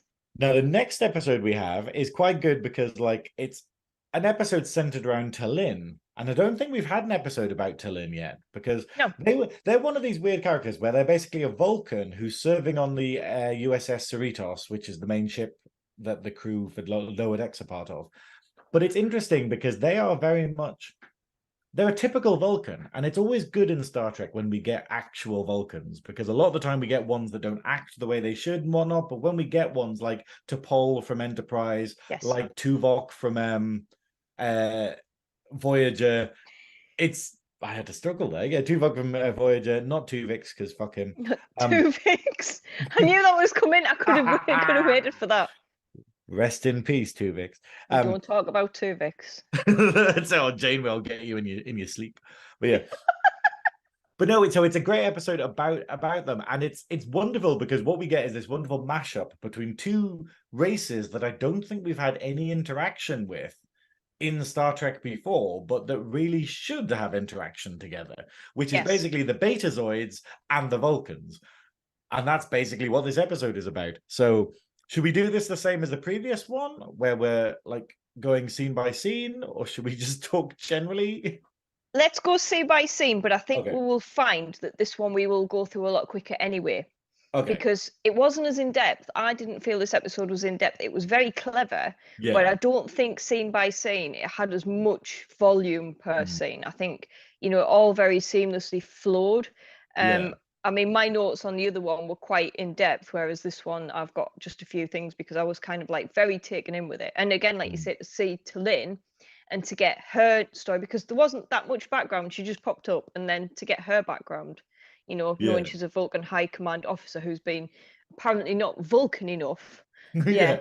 And I always think that's quite funny because she is so cold. She is so cold to everyone. She is the perfect Vulcan to us. Tap water, room temperature. Well, it's like we got in Strange New Worlds, where you had where they were talking about how, you know, when Spock was with the Admiral and you know, it was like, oh, you can tell they don't like each other, and they're just like literally sitting chatting to each other normally, and then, you know, someone can just you would never pick up that there was problems there.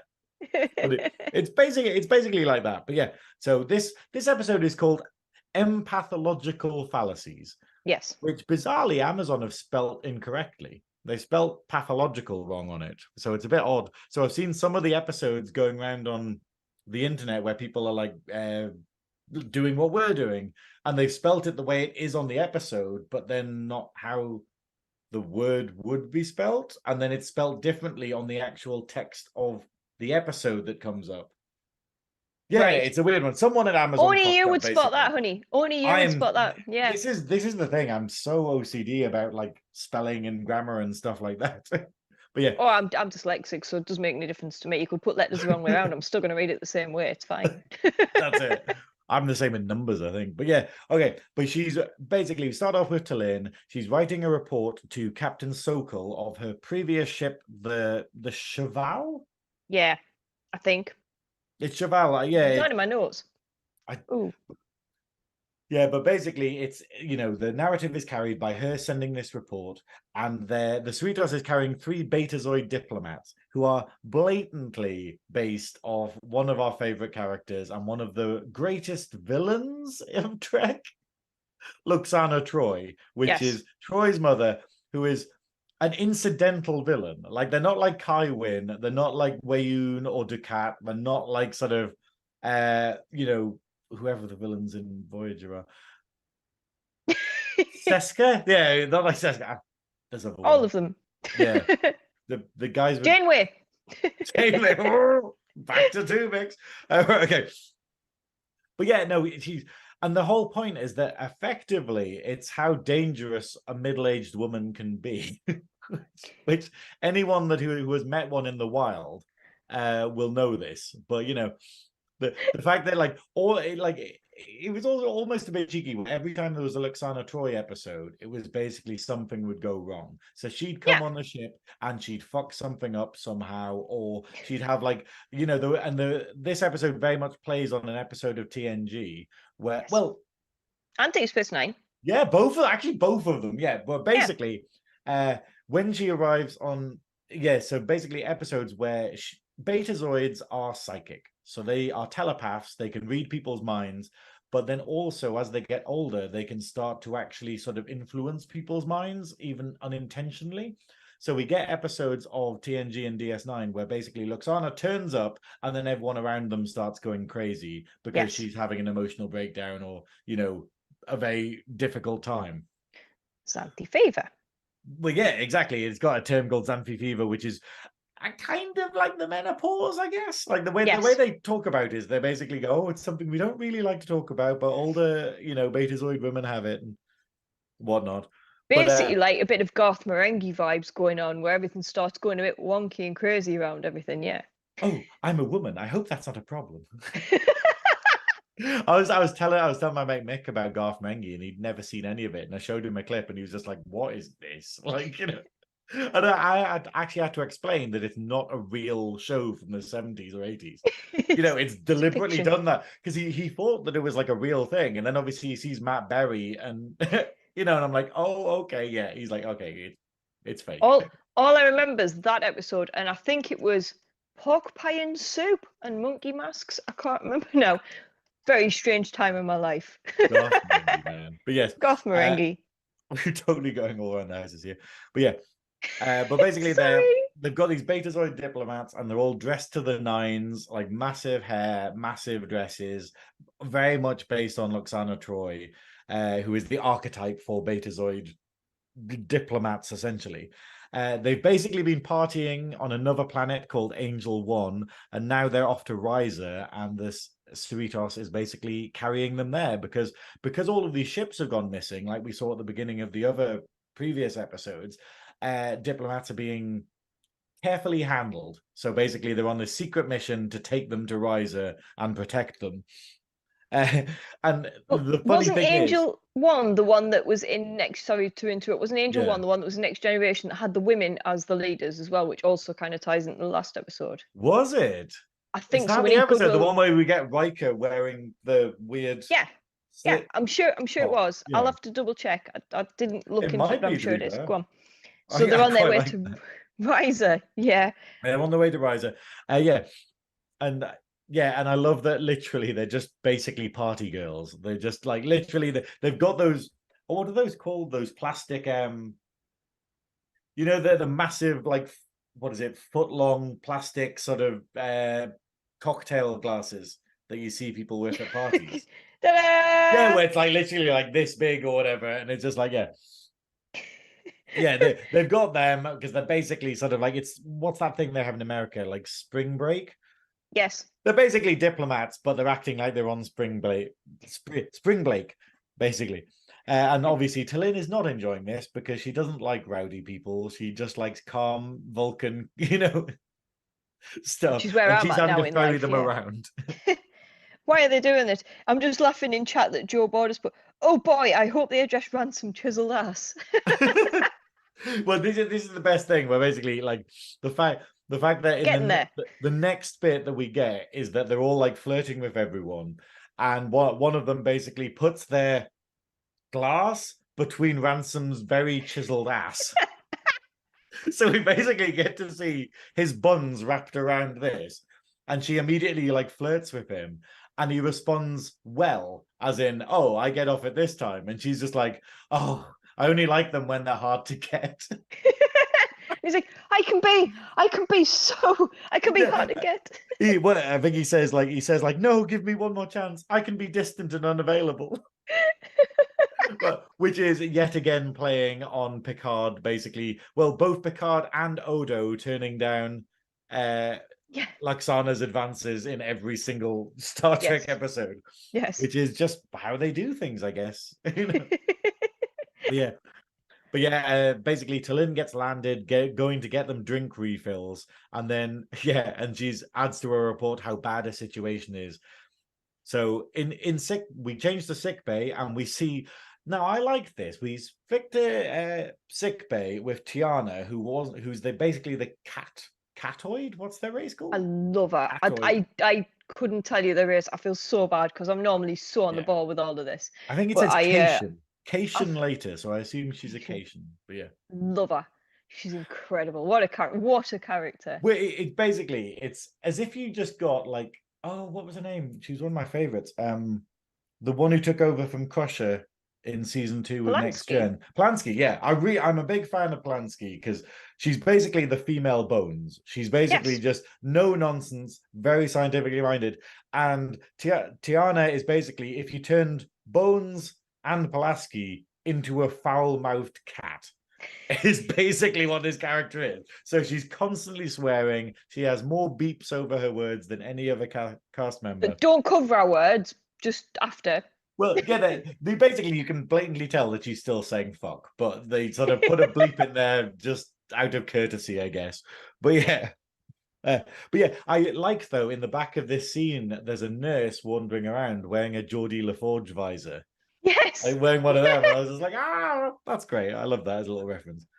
But yeah, and then Tiana jokes that the Betazoids are a buffet because apparently her race, the Cations, used to eat beta and used to hunt and eat Betazoids, which is a weird bit of lore that they're just sliding into canon there. But you know, like, wow, yes, tasty. Yeah, that's it. And they're just like. And then they joke that doesn't happen anymore. And then it just got this little side shot of Tiana being like, just synthetic Betazoid now. But it is just this kind of like, what the fuck is this? Like, they're a doctor who's a cat who eats Betazoids, and Lower Decks is wild. I love it. But basically, they decide that they're actually just going to head to the bar, and T'Lyn arrives with the drinks, and they're like, oh, we don't need them anymore, kind of thing. But then Tiana grabs one of the drinks and just downs it, and then goes, right, time to do surgery. Which I think is very fun. It's just that the whole situation of this episode is nuts. They just are nuts, and this is the deep comedy that they have. It's quite dark if you think about it. It's a really dark humor sense, the series. Yeah, that's it. Joe Board is saying, "What's the word when somebody is prejudiced against androids?" I think it's Luddite, but you're suggesting pre-droidist. Pre-droidist. Preterist. Yeah. Maybe a pre-droid file. Pre-droid file. I mean, yeah, just on the edge there. Somewhere around there. I could feel the money seeping away. The demonetized. But yeah. We're so getting fired by the end of this. This will be my last time. Yeah. Lovely talking to you all. Yeah. But basically, then we cut to T'Lyn in her quarters, and this is a bit like, I thought this was going to be a big like reveal, I thought this was a bit of a reveal where basically she's finishing a report to the Cheval, and she's basically saying how being on the Cerritos and being in Lower Decks is actually a punishment for her, because she's been kicked off her crew and been sent here because they knew that being amongst this crew, a crew this crazy, would be a nightmare for her. And it is. So yeah, but then she's trying to send the message saying, hey, please, like, take me back. I've learned my lesson, like, I can't be amongst this crazy crew anymore. And the message won't send. And then Mariner turns up and goes, oh yeah, because we're top security and whatnot, all the communications are turned off while the Betazoids are here until we get to Riser. Yeah, but she keeps trying to send the message. Oh, hang on. Yeah, and Paul's just like, and it is. It is your last episode, both of you. Yes. Goodbye, everybody. Cancelled. Thank you for having us. Now I can go on GB News and complain about how I'm being persecuted. Oh. I love that how he has it. Well, I have all these absolute wankers who are just like, oh, I said something horrendously racist and then people cancelled me. There's no freedom of speech anymore. And he's just like, have you tried shutting up? Have you tried not? We just tried not. But then we just had it the other day when GB News had to apologize for one of their presenters because they were just like, oh, he went too far. And you're like, oh, so there is a line then. There's a line on what is. But yeah, anyway.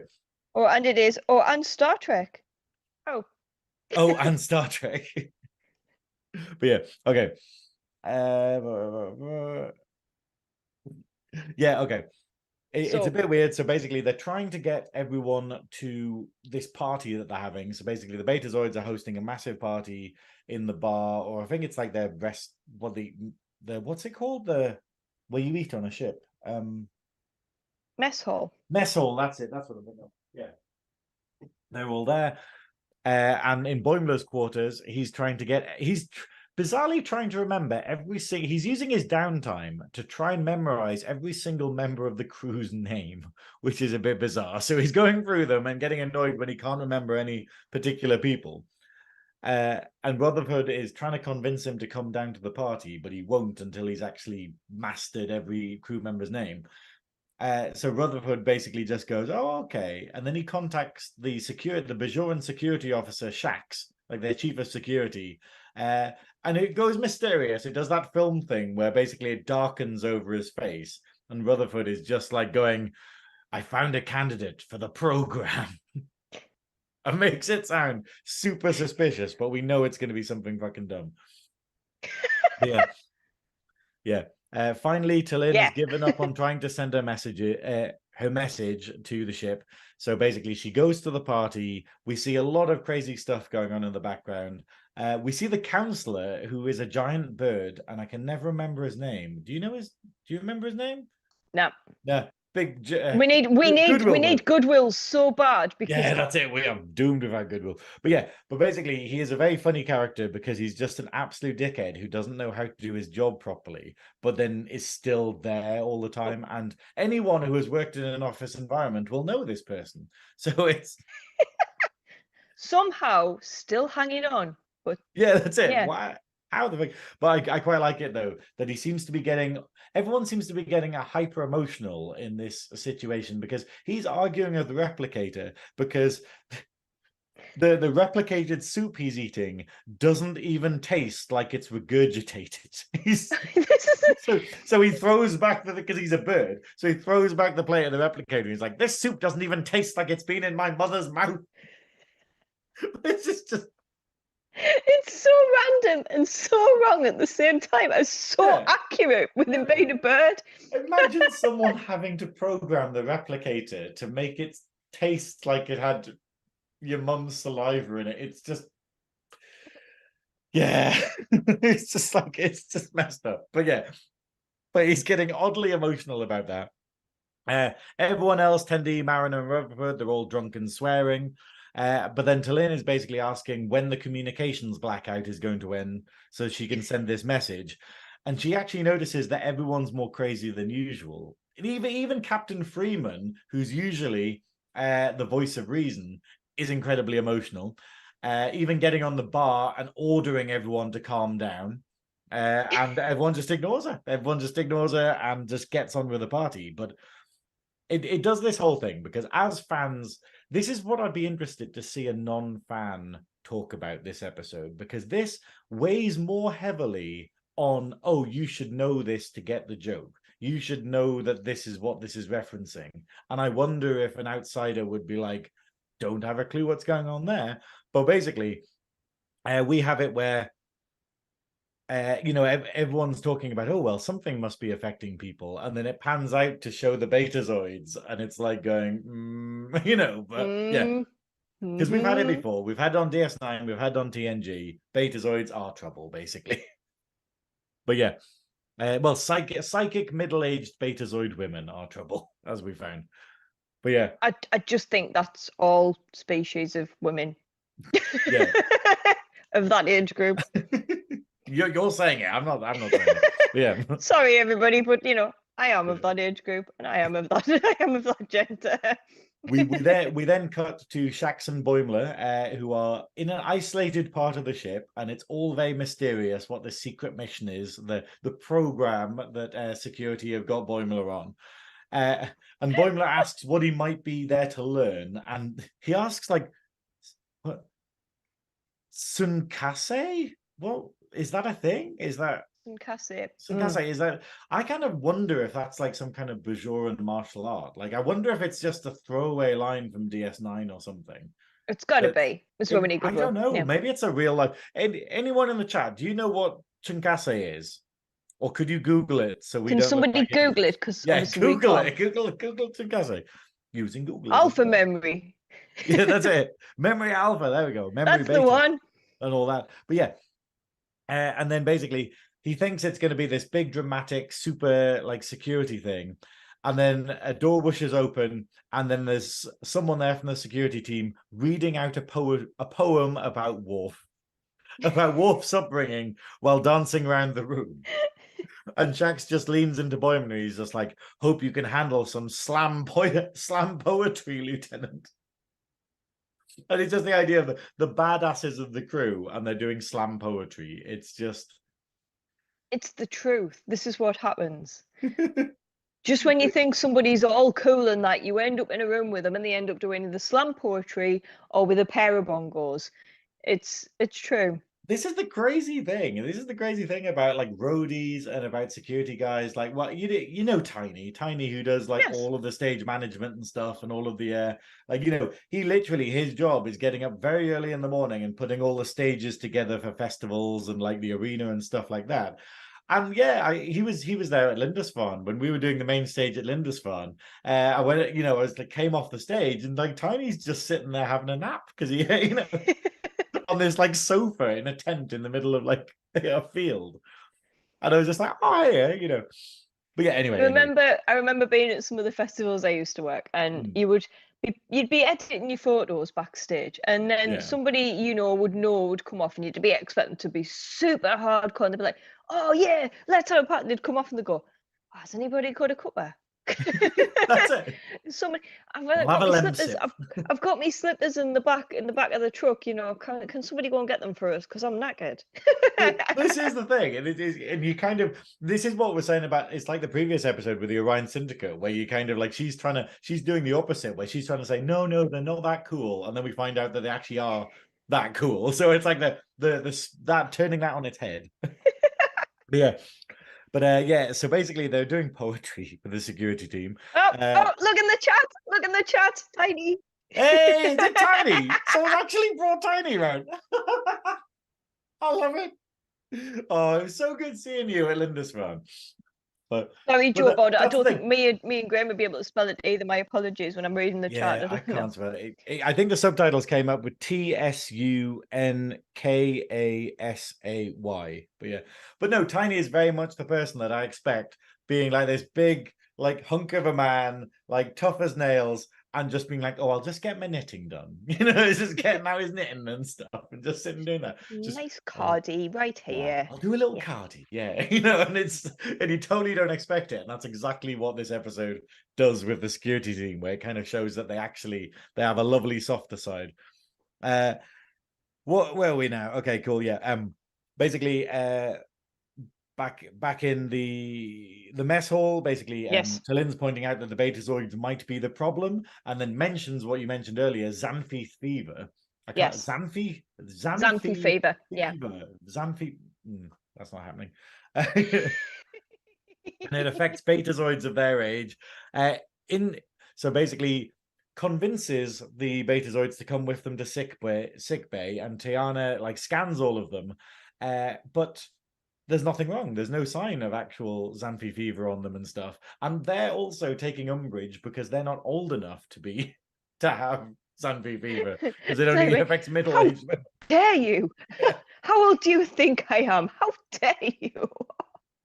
But that's it. But basically, they just go, oh, like T'Lyn is. I love how perfectly Vulcan they are, that they are fully logical, where they just go, oh, it wasn't Xanthi fever. Okay, then they must be innocent. And, and rather than holding on to it and stuff, whereas the captain is the opposite. The captain is the opposite and goes, no, it must be you. It must be these betazoids. They're the only thing that we've added to the ship before all this craziness started. And then we get the weirdest twist of the episode that I wasn't expecting, which is that it turns out that actually the Betazoid delegates are actually ninjas. They're basically Secret Service agents. So they pull off their skirts, their long skirts. They get their lipsticks out, and then the lipsticks extend into like taser rods. What are they called? Like electric batons. Yes. Yeah, which is really surreal. And then they do loads of ninja moves. They beat everyone up and take them out. T'Lyn puts up a fight because obviously she's a Vulcan, so she knows like close. I was going to say Mortal Kombat. She probably does, but finish him. Finish him, Mortal Kombat. But yeah. So basically, puts up a fight, but they eventually take her out and whatnot, and then they take the captain hostage. It's a very surreal scene because it goes a bit Sailor Moon, where they just sort of pull off their skirts. They get these like lipstick, things out. Hold on, just lipstick kosh. See, this is the thing, Paul, like Nerdy Up North, it is very much, why are there so many ninjas in 2 episodes? But I'm here for it. I'm here for ninja fights. Right, okay, Joe Border's got it. Some cats say is the episode of Voyager where Seven fights the Rock. So it must be the arena combat he wants to learn. See, this is Lower Decks. What an obscure reference. Referencing the one episode of Voyager that has this bizarre close combat style. Done by The Rock, when he was a guest star. Love it. Thank you. Thank you so much, Joe Border. That is amazing. That's so obscure. Okay, yeah. But this is Lower Decks all the way through. Random, tiny, obscure. Like, I noticed the other day when the one where Boimler gets his room, just to go back, and he walks in with a box, and in it is the Tom Paris plate. Yeah. And I was like, there it is. Like, there's just so many little random things. And the one where they were doing the next gen stretchers. Yeah, all of that kind of thing. Unreal. That was I mean, the next scene where we basically go back to security in their poetry group, but they're doing charades now, and we've got, what's his name? Hobold? I think his name's Hobold, but basically he is what race is he? Goodwill will know. They're basically the guys who speak in Shaka. Yeah, they speak in, are they called Shaka? I can't remember the exact name of them. I'm doing terrible tonight. When it goes Shaka, when the walls fell. Yeah, that's it. But it's the idea of where they speak in parabels. They speak in like examples rather than actual timber. I was waiting. Yeah. But it's really good because we recently had an episode with them in, which was quite good. No, actually, no, season 2. Anyway, it was very good. But yeah, I'm not very good at this. I'm supposed to be really good at this, like all of the time I've spent in the Trekverse, and I can't remember any of this right now. It's just I find it really difficult to just pull it out the bag like Goodwill does, where Goodwill's just like, oh, I know all the names of the ships, and you're just like, you are very good at this. But yeah, anyway, they're doing charades now. And it's quite bizarre because it's another DS9 reference, which is that he was doing a charade of Odo by pointing to a bucket, talking about jumping into a bucket. And that's another reference to an episode of DS9 with Luxana Troy and Odo, where he needs to transform back into his liquid form, and she has to carry him in her dress effectively. Otherwise, he'll seep through the craft on the holes in the lift, which is, that they are fully aware of this, putting an Odo reference in a Troy episode effectively. Yes. but basically, the Boimler says that he's bored because he expected it to be crazy security stuff and tough guy things, and then basically Shax just says, "Okay, you need to do the ritual," and he gets out this ritual box and he says, "In here are 2 challenges, and you must do one of them." And then he opens it up, and it's a set of tarot cards, and an Enterprise puzzle with Malcolm Reed on the cover, which is a wonderful reference because Malcolm doesn't get mentioned enough. Because obviously we have the wonderful actor who appears on the Shuttlepod show. We are big fans of him, and it's nice to have a character that is sadly quite obscure because of Enterprise's, you know, it's not as well known as the other series because it didn't get a full run, and Malcolm Reed probably didn't get used as much as he could have done in it. So it's quite nice getting a bit of a nod to a character that in time, like with DS9, where we're all rewatching Enterprise now and being like, it's not that bad. It's actually much better than I remember it. So yeah, it's good to do that, but it's very obscure.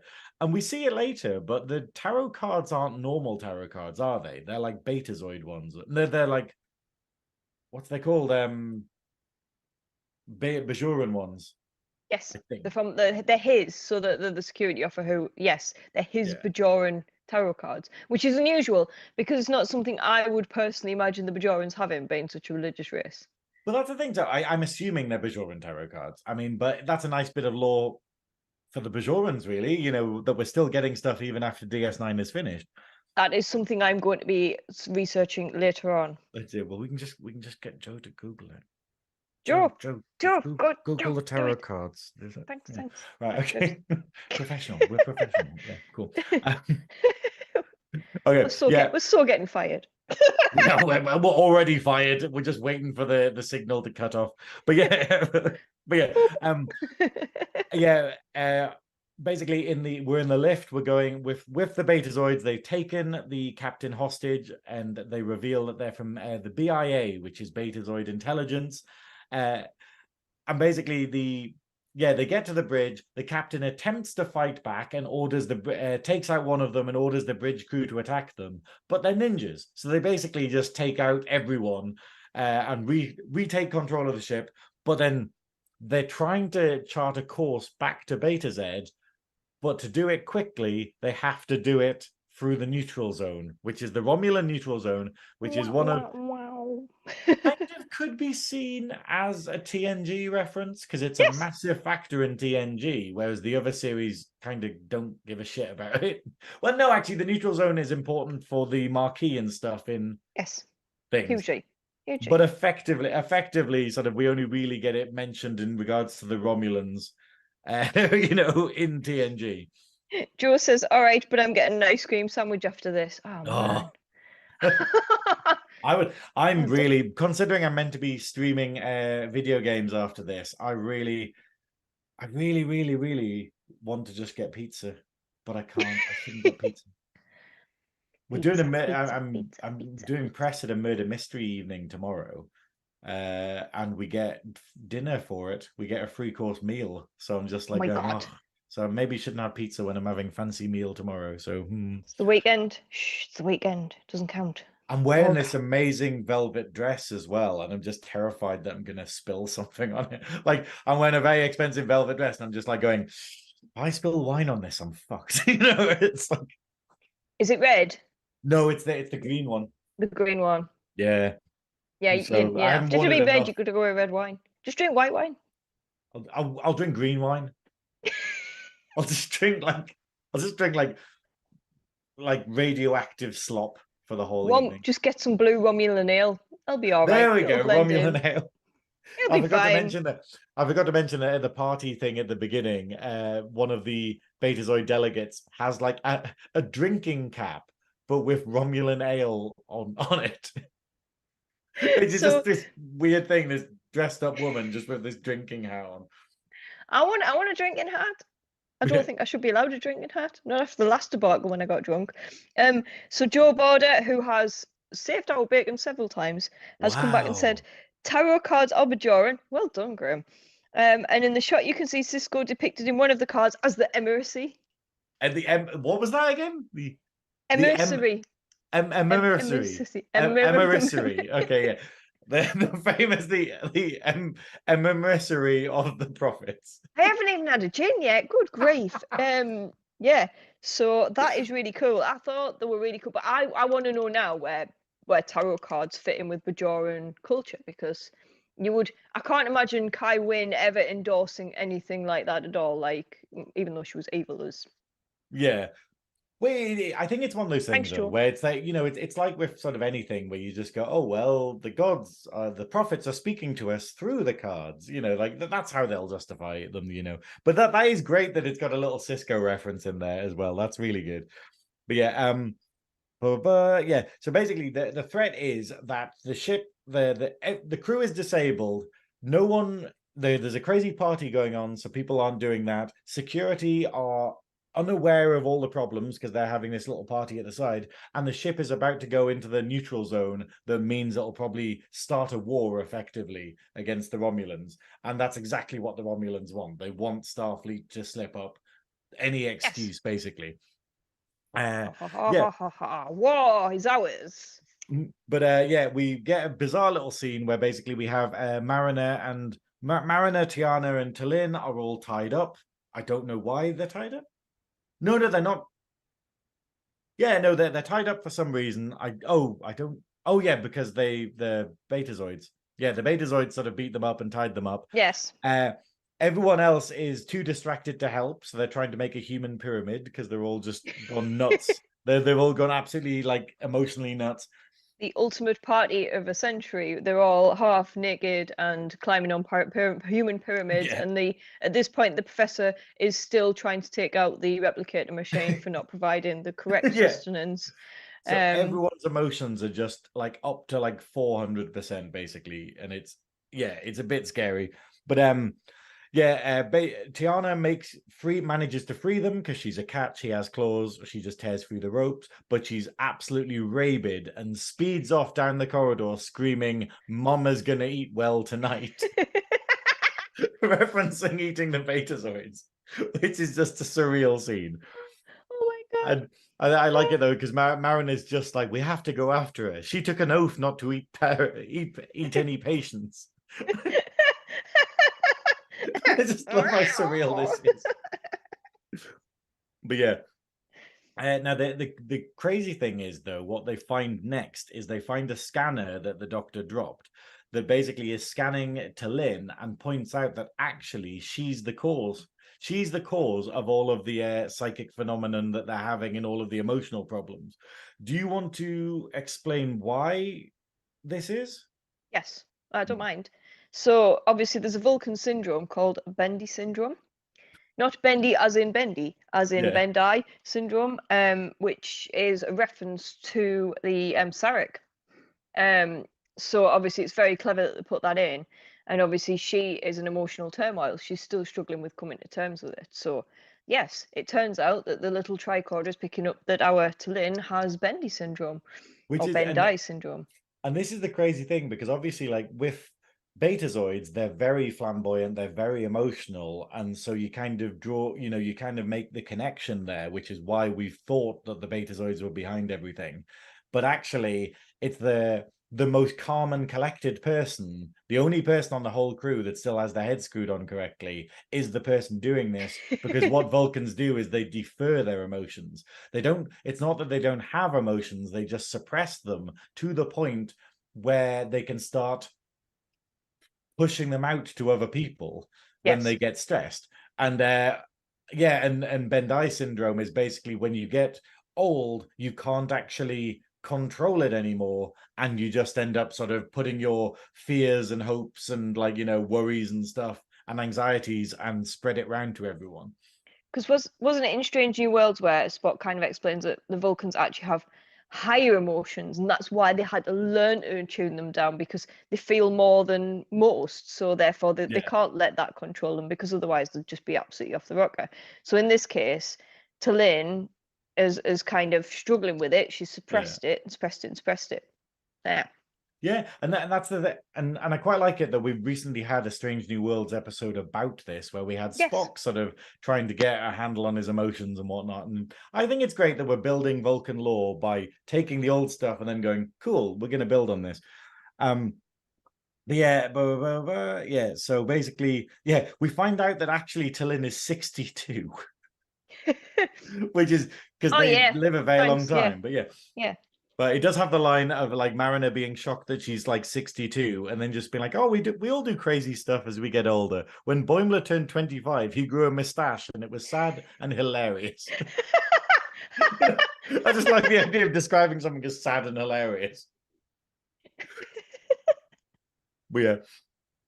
Then back on the bridge, back on the bridge, we have it where basically the Betazoid Freeman tricks the Betazoid leaders into reading her mind, and she actually shows them a bit earlier where one of them was actually talking shade about the leader and basically, talking smack about her. And then it starts this big telepathic argument between all of them.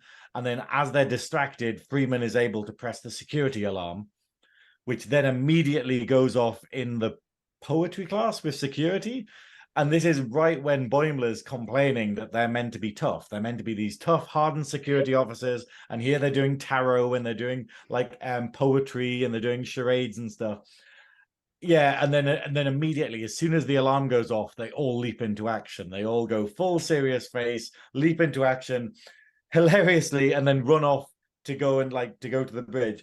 And we see Hobolt doing a Naruto run. Doing the famous Naruto run where he's got his arms directly behind his back, speeding along. It's such a bizarre reference to put into it. And I don't know if it's like Japanese ninja tradition to run like that or something, but it is just like, yeah, I see Mario it as a does it Naruto too, run. though. If you watch the Mario games where Mario runs like that as well. So it's an Italian thing as well. So maybe I've never seen Italian people do that. I was actually with someone the other day who could do the perfect Mario impression. And it was like, let's go. And I was just like, this is frightening. And I was just like, but he started saying non-Mario stuff in that voice. I was like, no, you do horrible stuff with Mario's voice. And it's like, kill for me. Wah, wah, wah. He actually did the scream. He did the wow. The other thing when he falls down something, and he did it perfectly. And I was just like, have you just been sitting there at home practicing a fucking Mario voice? It was. I was just like, okay, that's a skill. I love it. But yeah. Oh, skills. Anyway. Back on track again. Yeah, they get on track. Okay. Now, the problem is, the next scene is basically Tendi and the rest of the crew who are all sort of freaking out and stuff. They're all like crazy emotional. They're getting very angry. They're getting very distracted by everything. They find out that it's Tallinn causing the problems, and they basically chase after them. So Mariner and Tallinn hide in a cupboard, and Tallinn uses a mind meld on Mariner to calm her emotions. Because even though she's exuding all of this madness to everyone, she's still able to calm people directly, which is quite interesting, I think, to regulate her emotions. And Mariner goes, "Oh, this being a pace thing, it's kind of cool." Yeah, because she's totally unfamiliar with it because she's a nutter. But but Tallinn, and it's quite emotional actually, considering it's not emotional, and that's the whole point. But Tallinn confesses that she should be able to regulate her emotions better, and that she was preoccupied with the message sending all day, and she couldn't think about anything else. And that she confesses that she was sent to the Cerritos as punishment for being insubordinate and reckless. And you're like, you can't imagine this character, but by Vulcan standards, apparently she's a tearaway. She is insubordinate and reckless. Tap water, room temperature. Room temperature. Can you imagine just ordering that at a replicator? Tap water, room temperature. It's hardly next time we're out. Yeah. Coffee black. Can I have a tap water, room temperature, please? Oh, that's what I do though. I ask for water when I'm in clubs, because when I get to the club, I'm like, I don't want to drink anymore. I'm bored. Oh, I'm too old. But yeah, I'm too old now for this. But I think the funniest thing is basically T'Lyn points out that the reason why she got treated as insubordinate is because she saved her crew when they were in danger by letting her instincts take over. And she saved everyone, but then the captain described her behavior as damaged and illogical, because you shouldn't be working by instinct, you should be working by logic, even though they would have all died. Which, you know, and it's quite good because it basically has like, yeah, Mariner points out to her in the next scene, basically just going like, yeah, so like that's totally illogical, dying for the sake of logic. You know, logic. Yeah, it's illogical. And it's quite good because obviously Mariner tells T'Lyn she is one of the best Vulcans she's ever met, and points out that is there anything more Vulcan than Bendai syndrome? Like, it's something that only Vulcans get, and you're meant to get it way later in life, and T'Lyn's managed to get it like at a younger age. Like, yeah, there is nothing more Vulcan than that. It has the best line ever, which is like, is there anything more Vulcan than Bendai syndrome? Spock's dad had it, and he was Vulcan as a motherfucker. and then T'Lyn's just like, that is right. I am Vulcan as a motherfucker. I must be Vulcan as well. And just hearing her say motherfucker is brilliant. But yeah, but it's quite good because it basically resolves T'Lyn's symptoms, and they dissipate and the crew goes back to normal, which is quite good. So everyone basically calms down and kind of collapses. Comes down and comes to, which leads to obviously the number one. They're lying with a little blanket going. well, because the thing that he's got hung up on, like it's like everyone's in a sort of weird LSD kind of, you know, cocaine binge basically, but they're all like heightened emotion, and he's got really upset because he got turned down by one of the delegates. So yeah, I can play hard to get. I could be a jewel. But yeah, yeah, what's the next thing? We're nearly at the end here, which is good. Yeah, you can all go in a little bit. It's all right. We'll get there eventually. Just keep with us. But the security team finally get to the bridge and immediately beat the shit out of the Betazoids, which is quite good because it shows how good the security team is. That the normal bridge crew tried to take them out before and got their asses handed to them, and then security literally just beats the shit out of them. And I love that it has one of them tries to read the officer's mind, and then just goes like, oh, why can't I read it? And they're like, oh, it's the power of slam poetry. Well, they've strengthened their mind through poetry. And it's just dumb, but you know. But yeah, and then punches her in the face. So it's quite good. But yeah, and then just while all this is happening, the captain manages to turn the ship around just before they hit the neutral zone. So we see on the thing just before, and then hilariously, we see a Romulan warbird decloak, and we see all of the crew just looking really disappointed, just being boo. And it's quite good because they just go, we're going to go somewhere else and lurk about. Because Romulans are just creepy as fuck. That's basically all they do in this. I've got a feeling that's going to be the good point down there. Let's go to that heading instead. Yeah. But yeah. And then finally the ship gets to Riser, and then we get a conversation between Shax and Boimler about how they were trying to give him a day off, about how he was getting so stressed trying to remember people's names. He was working way too hard. They were trying to give him a day off. And they point out like the moral of this episode, that is something that I think what I referred to at the beginning of the show, which is basically that your emotional well-being is important to doing your job properly. Where if you don't give yourself time, if you don't take time out, and if you're not aware of how you're feeling, and you don't get in touch with your sensitive side, it is going to affect your ability to do all of the stuff you want to do. So you can't be a badass if you don't take some time out and do some slam poetry or charades or tarot, whatever. Or whatever. Yeah.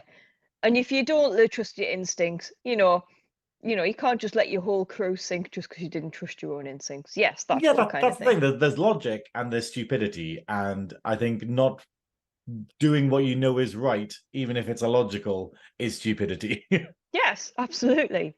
But yeah. Now, interestingly, we get a little bit of plot development because we've been hinting at a lot of stuff throughout the things. But when the Betazoids beam off, and they've finally got to Riser, the Betazoids beam off, they give Freeman a parting gift, which is a pad with a photo of the ship that we've seen destroying all the other things, which at least is progression in terms of going, okay, now Starfleet know what they're looking for, they know what to do.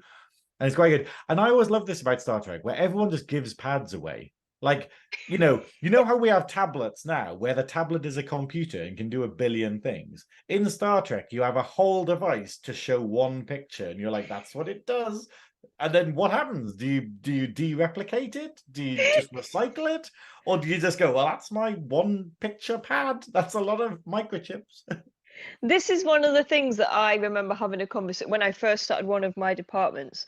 I started a conversation. It ended up being a huge, in-depth conversation of what happens to all the cups and things, because you replicate in Yeah. bowls and cups all the time. Do you de-replicate them, or are they just firing them out? Is there just cups and plates floating around space that have been No, replicated? they do this. Like, it is mentioned that they literally, once they finish a meal, they put it in the bin, and then the bin just dematerializes it and then makes it back Wow. into stuff. Yeah, so it's pretty good. But surely that's the most dangerous thing in the entire world. Like in America, have you seen that they've got oh, what are they called? Like they're like little spinny blade things that you get in Waste sinks. disposal Yeah, waste units. Yeah. disposal. We don't have them here, and I'm just like, that's the most dangerous thing in the entire world. Like in Britain, we're like, oh, we best lock all of the jars away because otherwise children might get into the cupboards and hurt themselves on a jar. And then in America, they're like, yeah, we have a sink that eats you. It's oh yeah, we just got a sink with full of spinning blades. And you're sitting there, be like, okay. Well, I suppose they've got guns, so it's like a lesser threat anyway. I mean, imagine having something that just I mean, I'm one of those Yeah, people that I'm someone's gonna put a fucking openly honest. hand in there, Well, surely. yeah, I'm really a bit like ditzy. I am blonde naturally anyway. I'm the kind of person that would kind of drop something in the sink, forget about it, and then stick my hand in and forget what's going on. I Yeah, am the kind of person that then will put my purse in the bin if I'm not thinking about what I'm doing. Can you imagine putting your purse in the bin and it dematerializing and you just being like, I everything's gone. I had a full-on idiot moment the other day where nearly put my phone in the fridge. I had two things. I literally had in my hands. I had like, I think it was some cheese and my phone, and then got to the fridge, and I was just like, nope, nope, that's the phone. Put the cheese in the fridge, and I was just like, it's just downhill from here. As we've seen, I'm gonna be. Where's this? Oh, why is there cheese plugged into the wall? It's just a charger The connected into the charger's stuck cheese, in. and I'm like, but that must mean, and then the phone's just frozen in the fridge. But yes, and we finally Wow, get this the. has been a wild ride. It has been very silly, but yeah, okay. Finally, we get a wonderful scene to end the episode, which is Mariner and Tallinn at the bar, where they're kind of getting on better than they usually do. But it's Tallinn is obviously has no emotion, but points out to Mariner, "Am I to understand you mock your friends more than your enemies?" And Mariner points out that it's from a place of love. And this is something I think all healthy friendships should have, where the things you say to your friends are always way harsher than they will be to like someone you don't know. Like Yes. me and Ian, me and Lala, like we tear each other apart all the time. And it because we love each other, It's that idea. Because we've got this strong friendship, we just destroy each other verbally. Like, have you just tried not being shit? That's what I said. That's what I said. He was failing at this video game. What was he playing? It was like Dark Souls or something. He was playing it and he kept dying. He was getting really angry. I'm like, have you tried not being shit? It's just, yeah. But that's the relationship we have. But yeah. But the episode ends with basically Tallinn giving up on sending a message, which effectively says that she's happy staying on the Cerritos. Tendi comes over wanting to have fun, but Tallinn's just like, nope, I've given my one hug of the day. I am done. So it's quite good. So yeah, what did you think of this episode? I know you said that the previous one was like probably your favorite. I really like this episode too. I can't lie, I love this season. I've thoroughly enjoyed it. I know I have totally smashed it all in one sitting, but I kind of enjoyed that in itself because it flows really well. This episode was really great because of there was a lot of really great Next Generation references. There was really great twists and turns, particularly with obviously like the Betazoid intelligence, which obviously we've never known about before. They're effectively the Betazoid section. Yeah. And I like that every race has it. So obviously, like the Romulans have the Tal Shiar. I don't know what the Vulcan one is called, but the Cardassians have the Obsidian Order. So all of the races, and obviously Starfleet have Section 31. So all the races have this, and we never thought that Betazoids might have one, but they do. So it's quite good that they've added that into the lore. I love the security guards bit, you know, how they were like, we're here for your empathic well-being as well as, you know, your emotional well-being as well as, you know, that is part of security. I thought it had some really deep parts as well, but also the sense of humor was on point. Like when the Betazoids came on the ship and they were like, triple threat, and it's like, oh God, like 3 Betazoids in one, you know, it was just a really great episode. But it leads you down that path of basically going, oh, well, it's obviously the Betazoids. And then it sort of spins it around a bit. It's like, actually, because it's quite weird, though, that we've had 2 very psychic races that have the ability to influence the minds of the people around them when they're stressed. The Vulcans with Bendai syndrome and the Betazoids with the other one. What's it called? Xanthi Fever. Yeah, Xanthi Fever. And it's that idea of we've never had them together. We've never had those 2 very similar plots together. And it's great that Lower Decks is probably the only one that could do it. Like, it's probably the only thing that could go, hey, let's have this plot. And I thought that was wonderful. Like, and it was really good, obviously, seeing more Betazoids, getting so many nods to rest in peace, Lwaxana Troi. Oh, what's her name? Marjet Barrett. Yeah. Legend, like, Roddenberry. Margaret Barrett Roddenberry, yes. Yeah. But no, I absolutely love this episode as well. I thought it was really, really good. We should probably end this because we've been going for 2 hours now. And yes, sorry everybody, we've kept you all evening, but this is what happens. This is why me and Synoiz should never be left unattended. And we're sober, so you can imagine how far that can go. I think obviously this season has been phenomenal. I think Lower Decks is a real gem. If you haven't watched all of it, if you haven't watched these, you have to. Even if you're not a massive Trekkie, this is a gateway to something really funny and amusing. Yeah. It's a gateway to Trek. You will be addicted. You will end up like us all. But yeah, it's fantastic. And thank you for having me on as a guest this week. It's been a joy. Goodwill, come back, please. Yeah, come back. Same. Yeah. I think it's good though. I'm glad that we were able to do this because it's like Goodwill is someone who is very, very. He's not as confident as he should be, considering how brilliant he is. And you know, he's phenomenal. He's so sort of like, oh well, like he doesn't like attention and stuff like this. And yet you're just like, yeah, but you are absolutely hilarious. You're absolutely brilliant and stuff. And I think the fact that this has been such utter chaos without him kind of points out the fact of just being like, no, well, you're obviously not crap because without you managed to keep it on the rails most of the time, whereas you've let us 2 cannons loose on it. Away, man, come on. 2 hours. My knowledge has gone out my head without Goodwill here. I mean, I'm like normally, gone. I totally rely on him. The amount of times I'm like, oh, what's that race called? And he's just like, and I'm like, okay. I was too busy thinking about gay porn. I have no idea. I've got notes. That's all that matters. That's what they said. We should have done that. And I'm like, Shaka when the walls fell. Oh, right, okay. But yeah, I got that reference. Anyway, thank you so much, everyone, for tuning in. We will be back with Goodwill next Friday if he hasn't decided to fully emigrate. Emigrate. What's it called when you go out? Fuck off, basically. Yeah. As long as he hasn't done that. But yes, thank you so much for tuning in. What have we got coming up? We have loads of crazy things. So basically on Sunday, we have the Nerdy Up North podcast that you should definitely tune in for, which is talking about sharks. I'm going to have to watch this. I'm not even on this one, and I'm literally going to be happily watching this because it's about sharks in horror movies, including space sharks. So tune in at 7:30 on Sunday for that. Next Thursday, if you're in Newcastle and you're a fan of RuPaul's Drag Race, I, as the Velvet Snatch, am the special guest at the viewing party at Bobby's in Newcastle. So if you come along for 8 p.m. at Bobby's in Newcastle, Google it, free event. I will be there with Teresa May from Drag Race Season 3 and Gladys Duffy, who is a local legend. I will have my little app working, so we will be voting on the contestants as the show progresses. I'm not even drunk. Progresses. And it should be quite fun. And then I'll be doing a performance after the last Metro, so no one will see it, which is great.